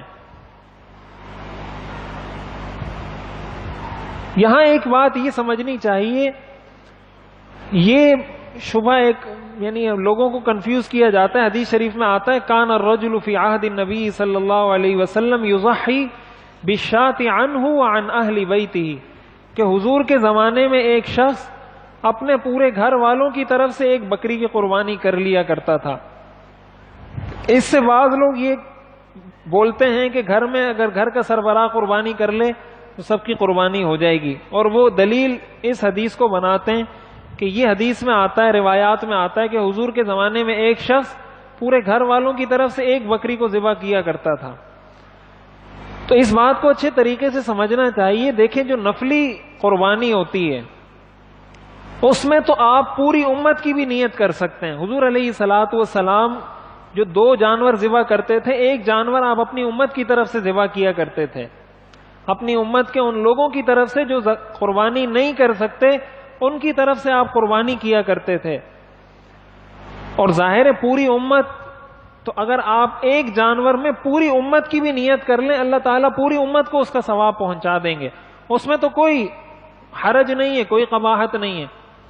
لیکن اگر آپ واجب قربانی کر رہے ہیں تو واجب قربانی جس پر واجب ہوگی اس کو ادا کرنی پڑے گی. یہ جو حضور علیہ الصلوۃ والسلام کے زمانے میں یہ جو روایات میں آتا ہے، اس کا مطلب یہ ہے کہ وہ نفلی قربانی ہوتی تھی، اور آپ اگر نفلی قربانی کر رہے ہیں تو آپ پورے گھر والوں کی نیت کر لیں کہ یا اللہ اس کا ثواب میری بیوی کو بھی پہنچا دے، میرے بچوں کو بھی پہنچا دے، والدین کو بھی پہنچا دے، چھوٹوں کو بھی بڑوں کو بھی، اللہ تعالیٰ سب کو ثواب پہنچا دیں گے. لیکن اگر واجب ہے قربانی تو پھر ایک وقت میں وہ ایک ہی شخص کی طرف سے ادا ہوگی، دوسرے شخص کی طرف سے ادا نہیں ہو سکتی. بھینس کی قربانی بھی جائز ہے، اس میں بھی لوگوں کو کنفیوز کیا جاتا ہے، لیکن خلاصہ کلام یہ ہے کہ یہ فقہاء امت کا اس بات پر اجماع ہے کہ بھینس اور گائے یہ ایک ہی چیز ہے. تو عرب میں چونکہ بھینس نہیں تھی تو بعض لوگ کہتے ہیں کہ نہیں، چونکہ وہاں نہیں تھی بھینس اس لیے بھینس کی قربانی نہیں ہو سکتی.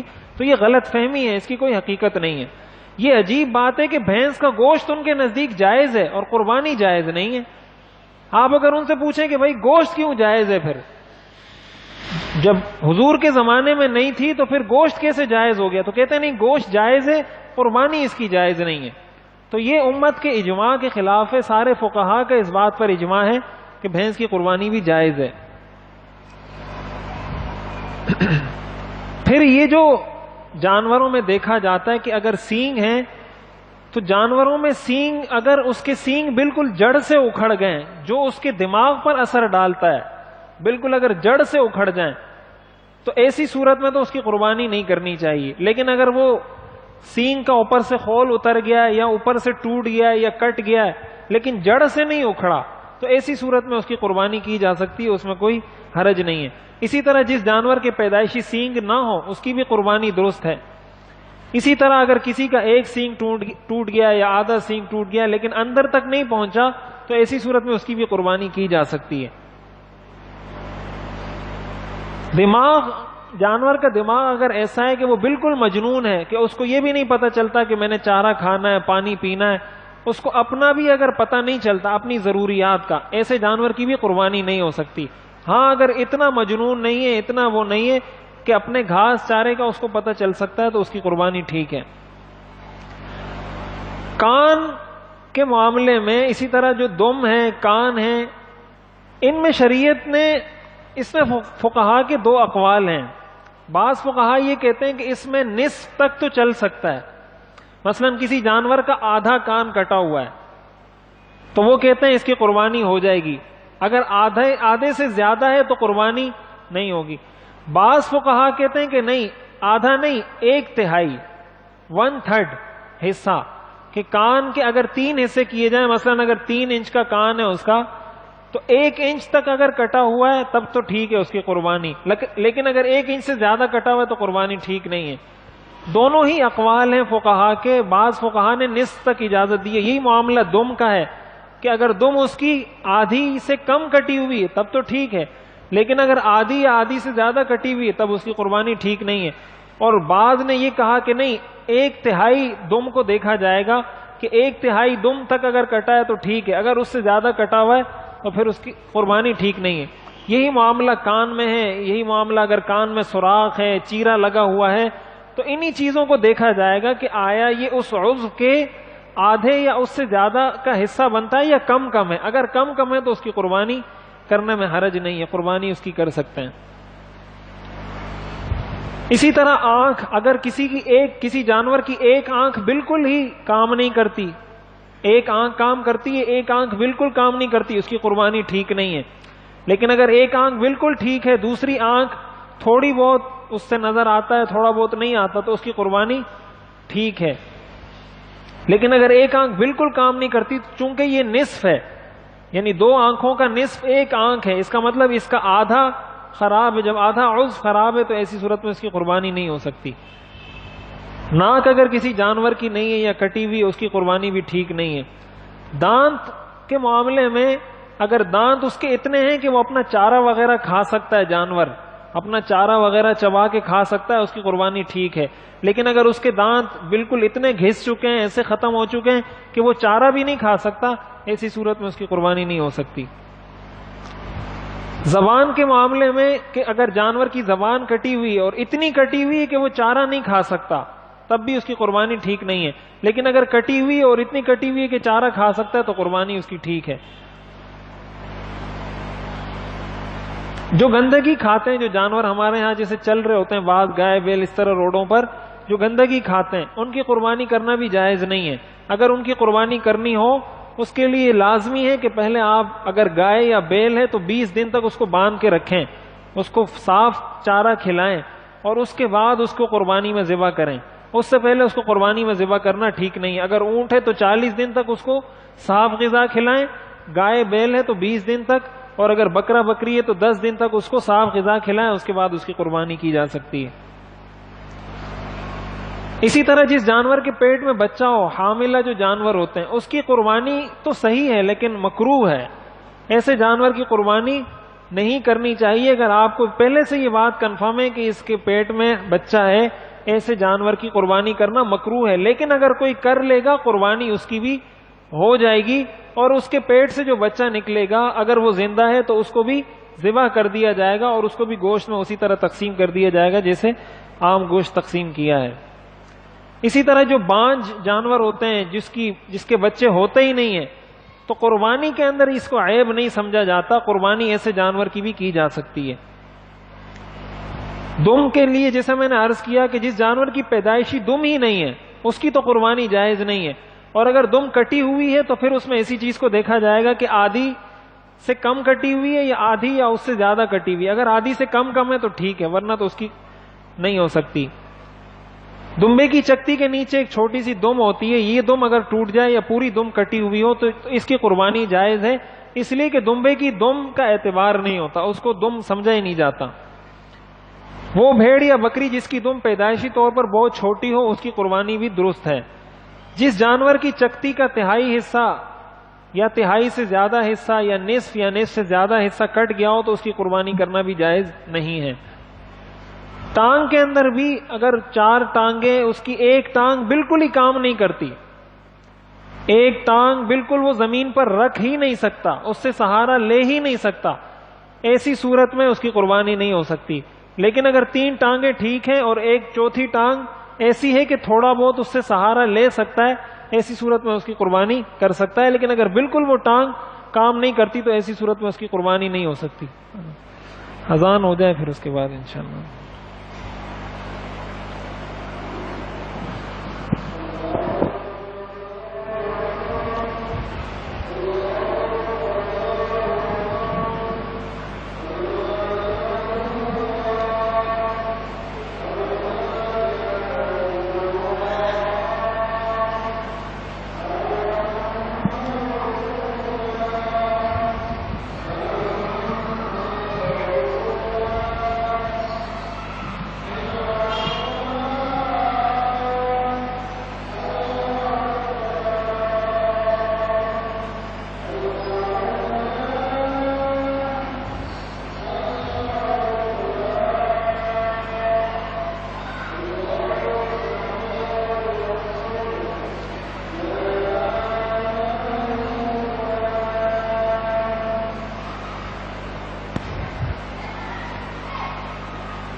تو ٹانگ کے اندر اس چیز کو دیکھا جائے گا کہ ایک ٹانگ اگر بالکل کام نہیں کرتی تو ایسی صورت میں اس کی قربانی نہیں ہو سکتی. لیکن اگر تھوڑا بہت اس سے سہارا جانور لیتا ہے اس کی قربانی کی جا سکتی ہے.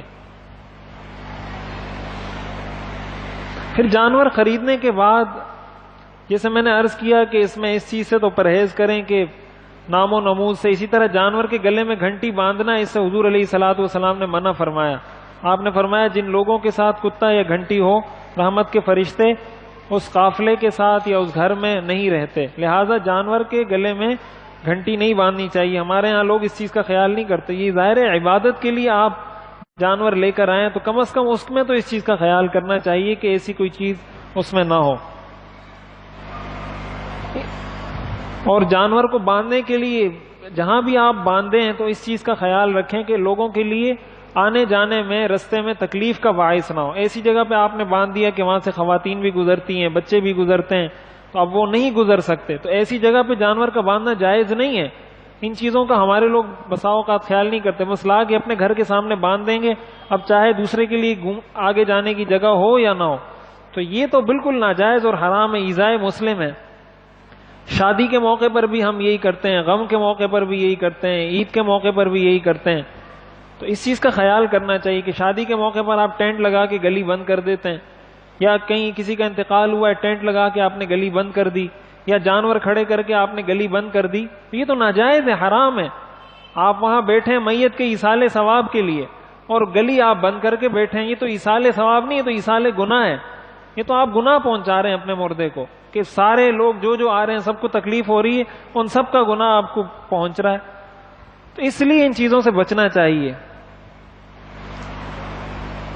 اور جانوروں کے حقوق کا بھی خیال کریں، حضور علیہ الصلوۃ والسلام کی اس حوالے سے بھی بہت واضح تعلیمات ہیں کہ جانوروں کا خیال کریں، ان کو چارہ کھلائیں، ان کو سردی گرمی سے پورا ان کا انتظام کر کے رکھیں، لیکن جانوروں کی دیکھ بھال میں حقوق اللہ اور حقوق العباد سے غافل نہیں ہونا چاہیے۔ ایسا نہیں کہ جانور کے دیکھ بھال میں نماز کا ہی پتہ نہیں ہے کہ نماز کا وقت ہوا ختم ہو گیا وہ جانور کے ساتھ ہی لگا ہوا ہے، یہ ٹھیک نہیں ہے۔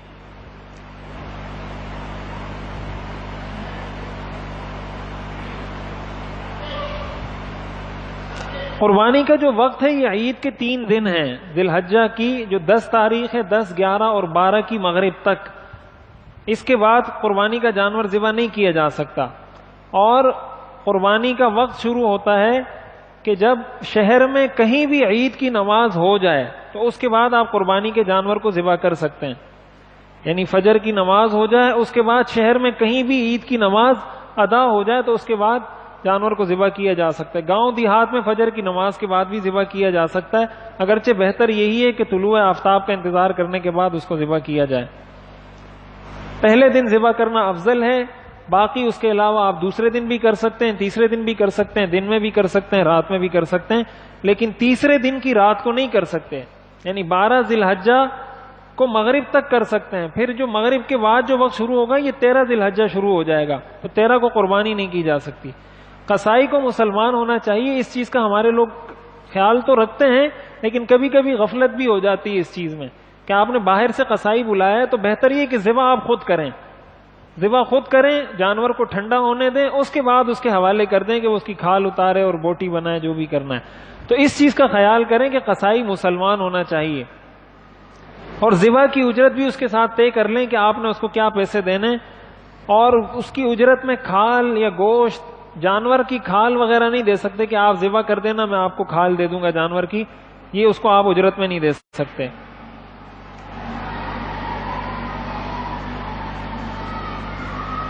ذبح کرنے سے پہلے چارہ کھلا لیں، پانی پلائیں، اور جانور کو بھوکا پیاسا نہ رکھیں، یہ مکروہ ہے، حضور علیہ السلام نے اس سے منع فرمایا۔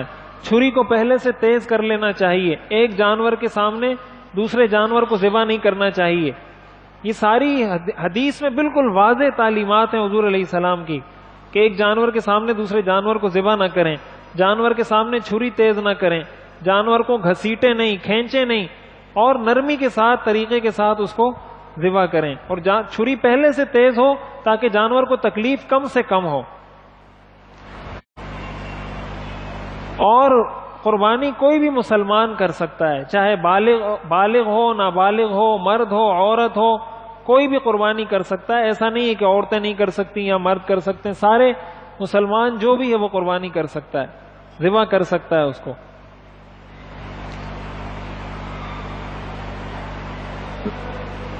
ذبح کرتے وقت جانور کو، جیسے میں نے عرض کیا، گھسیٹنا نہیں چاہیے، قبلہ رخ، ذبح کرنے والے کا رخ قبلے کی طرف ہونا چاہیے، جانور تو مکلف نہیں ہے نا، جانور کو تو اللہ نے نہیں کہا کہ تم قبلہ رخ ہو جاؤ، جانور پہ تو شریعت کے احکام لاگو نہیں ہوتے، شریعت کے احکام ذبح کرنے والے پر ہوتے ہیں، تو ذبح کرنے والے کا رخ قبلے کی طرف ہونا چاہیے. اور ظاہر ہے یہ اسی وقت ہوتا ہے کہ جب جانور کا رخ بھی ہو جائے، لیکن جانور کو قبلہ رخ کرنا یہ مستحب ہے، اور اس طریقے سے گھسیٹنا اور کھینچنا یہ مکروہ تحریمی ہے. لہذا اگر جانور کو آپ نے گرا دیا اور قبلہ رخ نہیں ہے تو جس رخ پر ہے اسی رخ پر اس کو ذبح کر دیں. بہت زیادہ اس کو گھسیٹنا، اس کو تکلیف پہنچانا یہ جائز نہیں ہے. جس رخ پر گرا ہے اسی رخ پر اس کو ذبح کر دیں. بلا وجہ قبلہ رخ نہ کرنا یہ مکروہ ہے کہ آپ جانتے بوجھتے قبلے کی طرف رخ نہیں کرتے، یہ تو منع ہے. آسانی سے کر سکتے ہیں تو قبلے کی طرف رخ کر لیں، لیکن اگر اس سے جانور کو تکلیف ہو رہی ہے تو جس رخ پر جانور گر رہا ہے اسی رخ پر اس کو ذبح کر دیں. اور ایسے موقع پر آوازیں کسنا، تبصرے کرنا، سیٹیاں بجانا، تالیاں بجانا، یہ مشرکین مکہ کی نشانی قرآن نے ذکر کی ہے کہ عبادات کے وقت تالیاں بجاتے ہیں، سیٹیاں بجاتے ہیں. قرآن نے اس سے منع کیا ہے.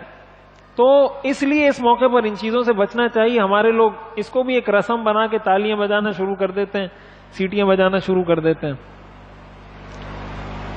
اور ذبح کے وقت اس کی ویڈیو بنانا، تصویریں بنانا، یہ بھی فضول حرکت ہے بلا وجہ کی.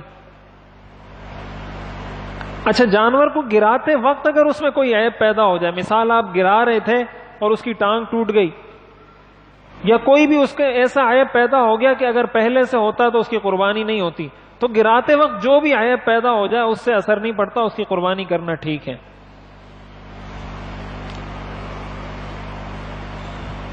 ذبح کرتے وقت اگر یہ کسی کو دعا آتی ہو تو یہ پڑھ لیں، انی وجہت وجہی للذی فطر السماوات والارض حنیفا وما انا من المشرکین. اور نیت کر لے کہ میں، یعنی اگر 7 شریک ہیں تو 7 لوگوں کی نیت کر لے. زبان سے بولنا ضروری نہیں، یہ نیت کر لے کہ جتنے لوگ شریک ہیں ان سب کی طرف سے میں ذبح کرتا ہوں اس کو. اور بسم اللہ اللہ اکبر پڑھنا یہ ضروری ہے. اگر جان بوجھ کے کوئی نہیں پڑھے گا تو جانور حلال ہی نہیں ہوگا، جانور حلال ہی نہیں ہوگا. اور اس کا تعلق صرف قربانی سے نہیں ہے، ہر ذبح کرتے وقت ہے. ہمارے ہاں جو مرغی بیچتے ہیں لوگ، تو اس موقع پر یہ جو آپ جس سے مرغی خریدتے ہیں اس کو بولنا چاہیے کہ زور سے بسم اللہ اللہ اکبر پڑھ کے ذبح کریں اس کو. وہ ان کے منہ میں گٹکا ہوتا ہے، پان ہوتا ہے، نسوار رکھا ہوتا ہے، منہ ان میں چل نہیں رہا ہوتا، ذبح کر رہے ہوتے ہیں. ایک ذبح کریں گے، دوسری ذبح کریں گے، ان کو کہیں کہ زور سے بولیں. باقی ساری باتیں چیخ چیخ کر کریں گے، اللہ کا نام لینے کی باری آئے گی تو منہ گونگ ہو جاتا ہے ان کا. تو بلند آواز سے بسم اللہ اللہ اکبر پڑھ کے جانور کو ذبح کرنا چاہیے، ورنہ حلال ہی نہیں ہوتا. ہاں اگر کوئی بھول جائے، بھولے سے اگر کسی نے نہیں پڑھی تو قربانی، جانور بھی حلال ہو جائے گا، قربانی بھی ہو جائے گی. جان بوجھ کے کوئی نہیں پڑھے گا تو قربانی بھی نہیں ہوگی اور جانور حلال بھی نہیں ہوگا. اور ذبح کرتے وقت 4 رگوں کا کٹنا ضروری ہے. ایک خوراک کی نالی ہوتی ہے، ایک سانس کی نالی ہوتی ہے، 2 شہرگیں ہوتی ہیں، خون کی نالیاں جو ہوتی ہیں دونوں طرف. تو ایک تو خوراک کی نالی، اس کے ایک سانس کی نالی، اس کے نیچے خوراک کی نالی ہوتی ہے. 2 نالیاں تو 7 ہوتی ہیں، 2 نالیاں ایک اس طرف ہوتی ہے، ایک اس طرف ہوتی ہے، شہرگ جس کو کہتے ہیں یا خون کی نالی کہتے ہیں. تو یہ 4 رگیں کاٹنا ضروری ہے. اگر 3 رگیں بھی کٹ جائیں تب بھی قربانی ہو جائے گی. لیکن اگر 3 سے کم رگیں کٹی ہیں اور جانور کو آپ نے اسی طرح چھوڑ دیا، تڑپتا رہا، وہ مر گیا، تو وہ ذبح تصور نہیں ہوگا، حلال بھی نہیں ہوگا. کم از کم 3 رگیں کٹنا ضروری ہے جانور کی. لیکن بالکل کاٹتے وقت گردن الگ کرنا یہ بھی مکروہ ہے. اس کی وجہ یہ ہے کہ جب آپ، ایک تو حدیث میں سے منع کیا گیا، لیکن اس کے پیچھے ایک سائنسی وجہ بھی ہے کہ جب آپ اس کی گردن بالکل الگ کر دیتے ہیں اس کو خون صحیح طریقے سے جسم سے نکلتا نہیں ہے. اس لیے کہ یہ تو پورا ایک سسٹم ہے. جب آپ اس کو ذبح کرتے ہیں تو دماغ ایک میسج بھیج رہا ہوتا ہے نیچے. اصل تو آپ نے کنیکشن کاٹ دیا اس کا، لیکن ایک لاشعوری طور پر ایک میسج وہ نیچے اپنی باڈی کو پاس کر رہا ہوتا ہے کہ کوئی گڑبڑ ہو رہی ہے، کوئی کنیکشن کہیں سے کٹا ہے. تو وہ اس کو یہ میسج دیتا ہے کہ خون کی رفتار، خون کا پریشر تیز کرو. تو وہ جانور اور خون کا پریشر تیز کرتا ہے، جس سے جانور کا خون اچھے طریقے سے نکلتا ہے. اور جتنا خون نکلے گا اتنا، اس لیے کہ یہ خون نجس ہے، ناپاک ہے، تو جتنا خون نکلے گا اتنا اس کا گوشت بھی لذیذ ہوگا اور اچھا ہوگا. اس لیے پوری گردن الگ نہیں کرنی چاہیے. قصائیوں کو جلدی ہوتی ہے، وہ بالکل چھری مار کے، یہ بالکل ناجائز طریقہ ہے، حدیث میں منع کیا گیا. قصائیوں کو تو چونکہ جلدی ہوتی ہے تو وہ ذبح کرنے کے بعد اس کو مار رہے ہوتے ہیں بہت زور سے. اسے ایک تو جانور کو تکلیف بھی ہوتی ہے، دوسرا یہ ناجائز بھی ہے.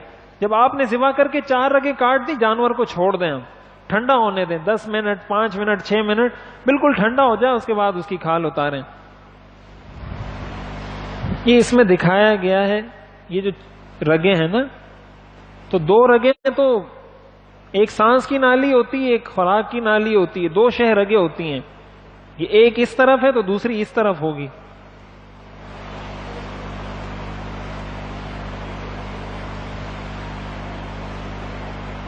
اگر چھری 2 آدمیوں نے پکڑی ہوئی ہو تو دونوں کے لیے بسم اللہ اللہ اکبر پڑھنا ضروری ہے۔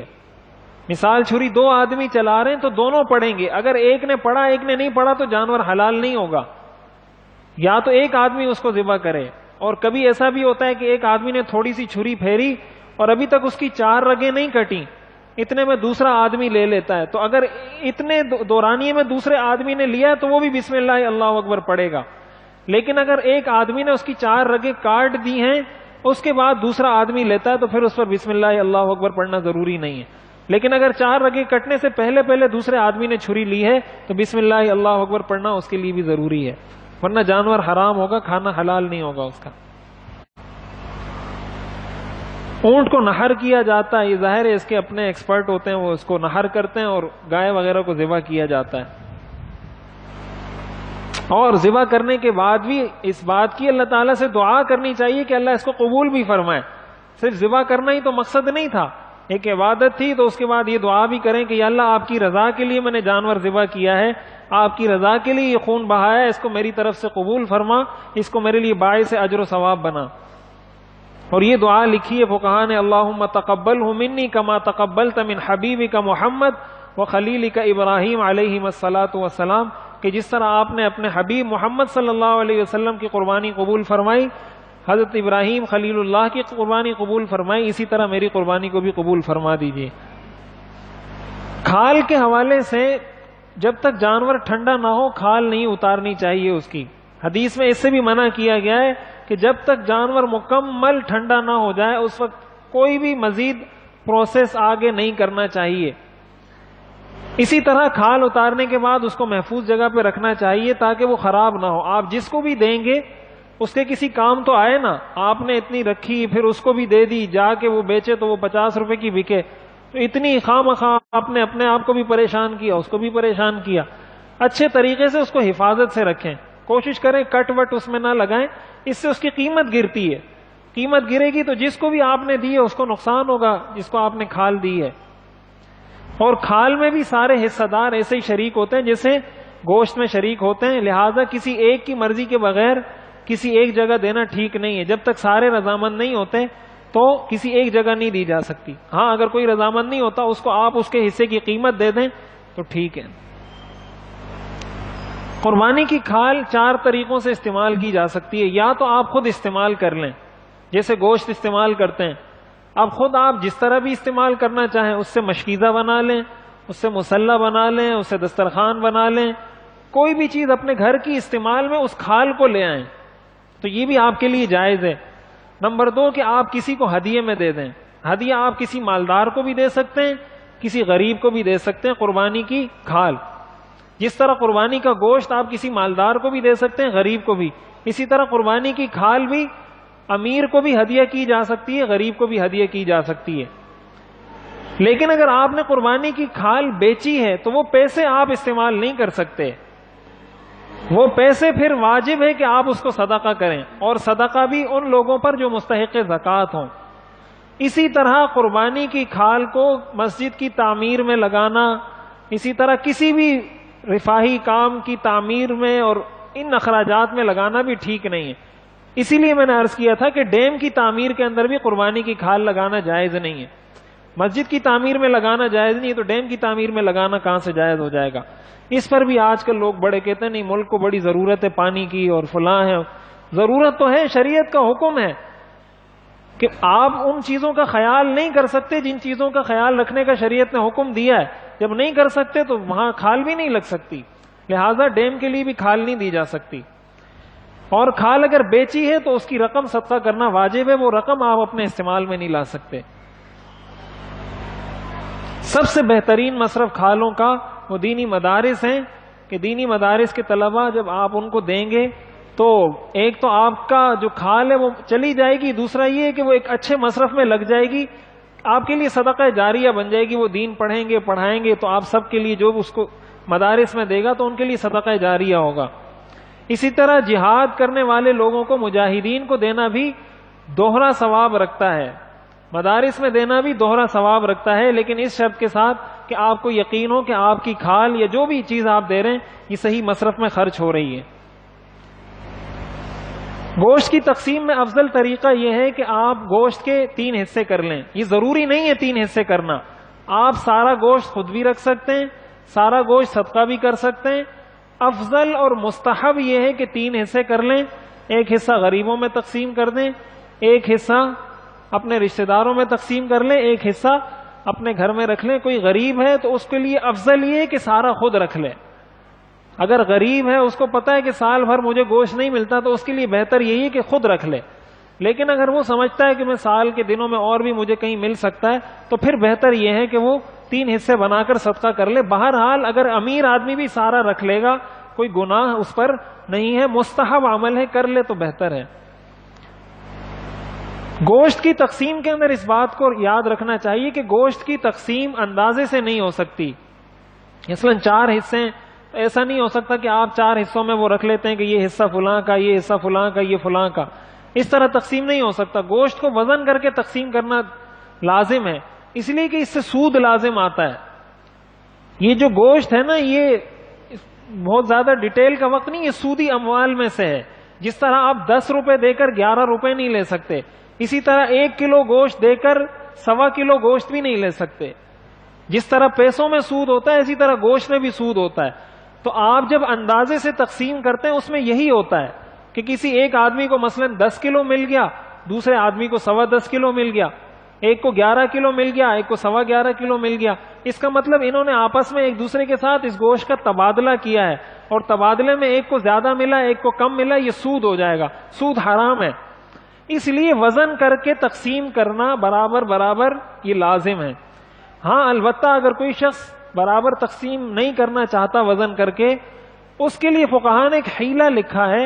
وہ حیلہ یہ ہے کہ آپ سارے حصوں میں کلیجی رکھ لیں یا سارے حصوں میں پائے رکھ لیں، یا ایسا کر لیں کہ ایک حصے میں پائے رکھ لیے، ایک حصے میں کلیجی رکھ لی، ایک حصے میں کھال رکھ دی. اس طرح کر کے تقسیم کیا. اس کا فائدہ یہ ہوگا کہ جتنا گوشت ہے وہ اتنے گوشت کے مقابلے میں آ جائے گا، اور جو اضافی ہے وہ اس پائے کے مقابلے میں یا اس کھال کے مقابلے میں یا اس کلیجی کے مقابلے میں آ جائے گا، تو سود نہیں ہوگا. تو وزن سے تقسیم کرنا بہتر ہے. اگر تقسیم نہیں کرتے وزن سے تو پھر یہ ہے کہ ہر حصے میں آپ گوشت سے علاوہ، گوشت کے علاوہ کوئی اور چیز ہر حصے میں رکھ لیں. کہیں کھال رکھ دی، کہیں آپ نے کلیجی رکھ دی، کہیں پہ آپ نے پائے رکھ دیے، یا پھر یہ کہ سب میں آپ پائے بھی رکھ دیں، سب میں کلیجی بھی رکھ دیں، سب میں ساری چیزیں بھی رکھ دیں. تو اس صورت میں بھی اندازے سے تقسیم کیا جا سکتا ہے، سود نہیں ہوگا پھر ایسی صورت میں. اور کہیں سے اگر کوئی گوشت دیتا ہے تو اس کو حقیر نہیں سمجھنا چاہیے. حدیث شریف میں حضور علیہ الصلوۃ والسلام نے اس سے منع فرمایا ہے، لا تحقرن جارۃ لجارۃ شیئا ولو فرس نشاۃ، کہ اگر آپ کو کوئی بکری کا کھر بھی لا کے دے دے اس کو بھی حقیر نہ سمجھو. تو اس لیے اس کو حقیر نہیں سمجھنا چاہیے. قربانی کے گوشت کا بیچنا جائز نہیں ہے. اس طرح کھال کا بیچنا، آپ اب کھال اپنے لیے نہیں بیچ سکتے، اسی طرح گوشت بھی نہیں بیچ سکتے. قربانی کا کوئی بھی جز، مثلا قربانی کا جانور آپ لائے، اس سے دودھ آپ نے نکالا، اس دودھ کو بھی آپ استعمال نہیں کر سکتے، اس کا صدقہ کرنا واجب ہے. اسی طرح قربانی کی چربی ہے. آپ قربانی کے دنوں میں جائیں، شیرشاہ میں بڑا رش لگا ہوتا ہے، وہ چربی دے کے صابن خرید رہے ہوتے ہیں وہاں پر. تو اپنے جانور کی چربی کو بیچنا جائز نہیں ہے. ایک تو یہ کہ آپ کے پاس کہیں اور سے گوشت آیا تھا، اس کی چربی آپ بیچتے ہیں یا اس کا گوشت آپ بیچتے ہیں، اس میں تو حرج نہیں ہے. لیکن جو آپ نے اپنا جانور قربانی کی ہے، اس کے گوشت یا اس کی چربی کو بیچ کر صابن خریدنا یا کوئی بھی چیز خریدنا یہ جائز نہیں ہے. اگر کسی نے کر لیا تو اتنے پیسے صدقہ کرنا اس پر واجب ہوگا. مثال کے طور پر اس نے چربی بیچ کر کوئی 300 روپے کا صابن لیا تھا تو 300 روپے صدقہ کرنا اس پر واجب ہوگا. قربانی کا گوشت کسی کو بھی دیا جا سکتا ہے، امیر کو، غریب کو، مسلمان کو، غیر مسلم کو. کسی کو بھی قربانی کا گوشت دیا جا سکتا ہے. یہی حکم اس کی کھال کا بھی ہے. اگر کھال آپ اس کو دے رہے ہیں کہ آپ امیر کو بھی ہدیہ دے سکتے ہیں, غریب کو بھی ہدیہ دے سکتے ہیں, لیکن ظاہر ہے جب بیچا جائے گا تو پھر قربانی کی کھال آپ اس مقصد کے لیے کسی ایسی جگہ میں نہیں دے سکتے جس میں کسی کو براہ راست مالک نہ بنایا جا رہا ہو. قربانی کے جانور میں اور ہر جب بھی آپ جانور ذبح کرتے ہیں یہ 7 چیزیں اس میں مکروہ تحریمی ہیں. بہتا خون ہے, اسی طرح اس کی پیشاب گاہ ہے, چھوٹے بڑے پیشاب کی جگہ ہے, اسی طرح کپورے ہیں, غدود ہیں, مثانہ ہے, پتا ہے, یہ 7 چیزیں جانور میں حرام ہیں, اس مکروہ تحریمی ہیں. حرام مغز کا جو ہے نا نام حرام مغز ہے, وہ حرام نہیں ہے, نام اس کا حرام مغز ہے, حرام نہیں ہے. حرام چیزیں جانور میں یہ ہیں, یہ 7 چیزیں. قربانی کی قضا, اگر کوئی شخص قربانی صاحب نصاب تھا, عید کے 3 دنوں میں صاحب نصاب تھا اور قربانی نہیں کی یا نہیں کر سکا کسی وجہ سے, ایسی صورت میں اگر اس نے جانور لیا تھا اور وہ جانور قربان نہیں کر سکا تو اس جانور کو صدقہ کرنا, زندہ صدقہ کرنا واجب ہے. اور اگر جانور لیا ہی نہیں تھا تو ایک متوسط جانور کی قیمت صدقہ کرنا واجب ہے. ایک متوسط بکری کی اگر 1 حصہ ہے, 2 حصے ہیں تو 2 بکریاں, 3 حصے ہیں تو 3, اس طرح متوسط جانور کی قیمت اس پر صدقہ کرنا واجب ہوگا. بعض لوگ ایسے ہوتے ہیں 3-3, 4-4 سال تک قربانی نہیں کی ہوتی, ان کو پتہ نہیں ہوتا. اگر بعد میں پتہ چلا کہ 4 سال سے مجھ پہ قربانی واجب تھی تو 4 سالوں کے اس وقت متوسط بکری کی یا بکرے کی جو قیمت تھی وہ قیمت صدقہ کرنا آپ پر 4 سالوں کا, 5 سالوں کا, جتنے سال آپ نے قربانی نہیں کی آپ پر واجب تھی وہ صدقہ کرنا واجب ہے. یہ میں نے عرض کر دیا تھا کہ بعض لوگ یہ سمجھتے ہیں کہ قربانی ایک آدمی کر لے تو سب کی طرف سے ہو جائے گا. بعض لوگ یہ کرتے ہیں کہ 7-7 سال انہوں نے مقرر کیے ہوتے ہیں کہ 7 سال ایک کی طرف سے, 7 سال دوسرے کی طرف سے, 7 سال تیسرے کی طرف سے. تو یہ ساری غلط چیزیں ہیں. جب جس پر واجب ہوتی جائے گی اس پر ہر سال واجب ہوگی تو ہر سال کرے گا, 10 سال بعد ہوگی تو 10 سال بعد کرے گا. گھر میں جس پر واجب ہوگی اس ساروں پر قربانی کرنا واجب ہوگا. ایک آدمی کی قربانی دوسرے کی طرف سے کافی نہیں ہو سکتی. آخر دعوانا ان الحمدللہ رب العالمین. کوئی سوال اگر آپ کا ہے تو سوال کر لیں, اس کے بعد پھر نماز پڑھتے ہیں. اس کے بعد کسی نے جی قرضہ کیا مطلب کتنا ہو؟ قرضہ جتنا بھی ہو آپ اپنی موجودہ رقم سے اس کو منفی کریں گے, اور منفی کرنے کے بعد آپ دیکھیں آپ صاحب نصاب بنتے ہیں یا نہیں. صاحب نصاب ہیں تو قربانی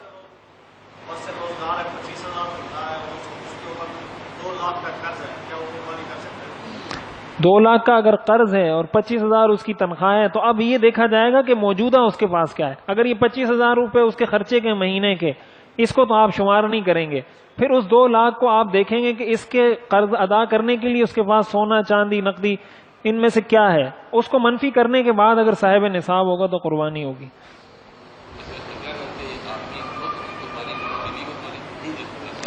نہیں, بیوی کی قربانی بھی دی جا سکتی ہے اور بلکہ دینی چاہیے. بیوی پر جو قربانی واجب ہوتی ہے یہ در حقیقت عورت پر ہوتی ہے, شوہر پر نہیں ہوتی. لیکن شوہر کے لیے شریعت نے یہ بہتر قرار دیا ہے کہ وہ کر لے, اس لیے کہ بیوی کے پاس تو کچھ نہیں ہوتا. البتہ بیوی کو بتا دینا چاہیے, یا تو اس کا حکم ہو یا اس کی اجازت ہو. اور اگر کسی عرف میں, جیسے ہمارے ہاں عرف میں یہی ہوتا ہے کہ عرفاً بیوی کی اجازت سمجھی جاتی ہے. ایک شوہر عموماً اگر اس کی بیوی صاحب نصاب ہوتی ہے تو وہ اپنی بیوی کی طرف سے کر لیتا ہے. بہتر یہ ہے کہ اس کو ایک دفعہ اطلاع دے دے کہ میں آپ کی طرف سے بھی قربانی کر رہا ہوں, اس کی طرف سے بھی اس کی قربانی ہو جائے گی.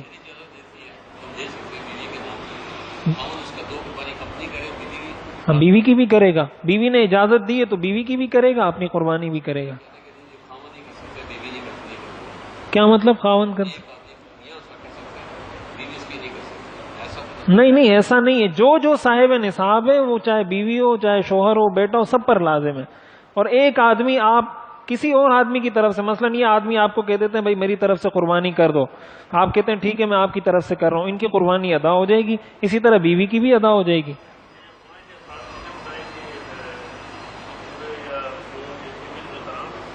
یہ مکروہ تحریمی ہے, حرام ہے. تقریباً مکروہ تحریمی کا مطلب حرام ہی ہوتا ہے. ان کی قربانی آپ کر سکتے ہیں، نفلی قربانی ہوتی ہے، ثواب پہنچا سکتے ہیں، ایصال ثواب تو میں نے عرض کیا آپ کسی کے لیے بھی کر سکتے ہیں۔ بعض لوگ حضور علیہ الصلاۃ والسلام کے نام پہ قربانی کرتے ہیں، تو یہ بھی کی جا سکتی ہے کہ حضور علیہ الصلاۃ والسلام کے امت پر احسانات ہیں تو ان کی طرف سے ہم ایک قربانی کر رہے ہیں، تو اس کے کرنے میں بھی حرج نہیں، اچھی بات ہے۔ پیسہ بھی ہے، چاندی بھی ہے، تو پھر چاندی کے نصاب کو دیکھا جاتا ہے۔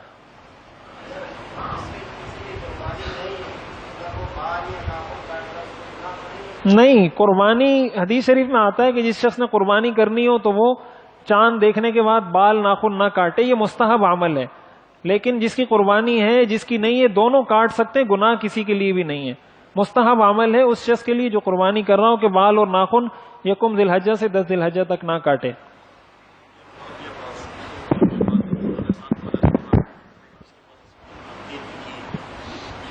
ایسی صورت میں قرض لے کے قربانی کرنی پڑے گی۔ جب 7.5 تولہ سونا ہے تو قربانی واجب ہوگی۔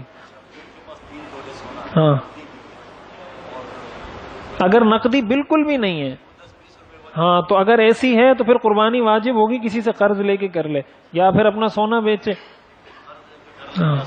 ہاں، قرض لے کے بھی قربانی کی جا سکتی ہے، قرض لے کے بھی کی جا سکتی ہے قربانی۔ بعض لوگ یہ سمجھتے ہیں شاید قرض لے کے قربانی نہیں ہوتی، قرض لے کے بھی قربانی اگر آپ پر واجب ہے تو قرض لے کے قربانی کریں گے آپ۔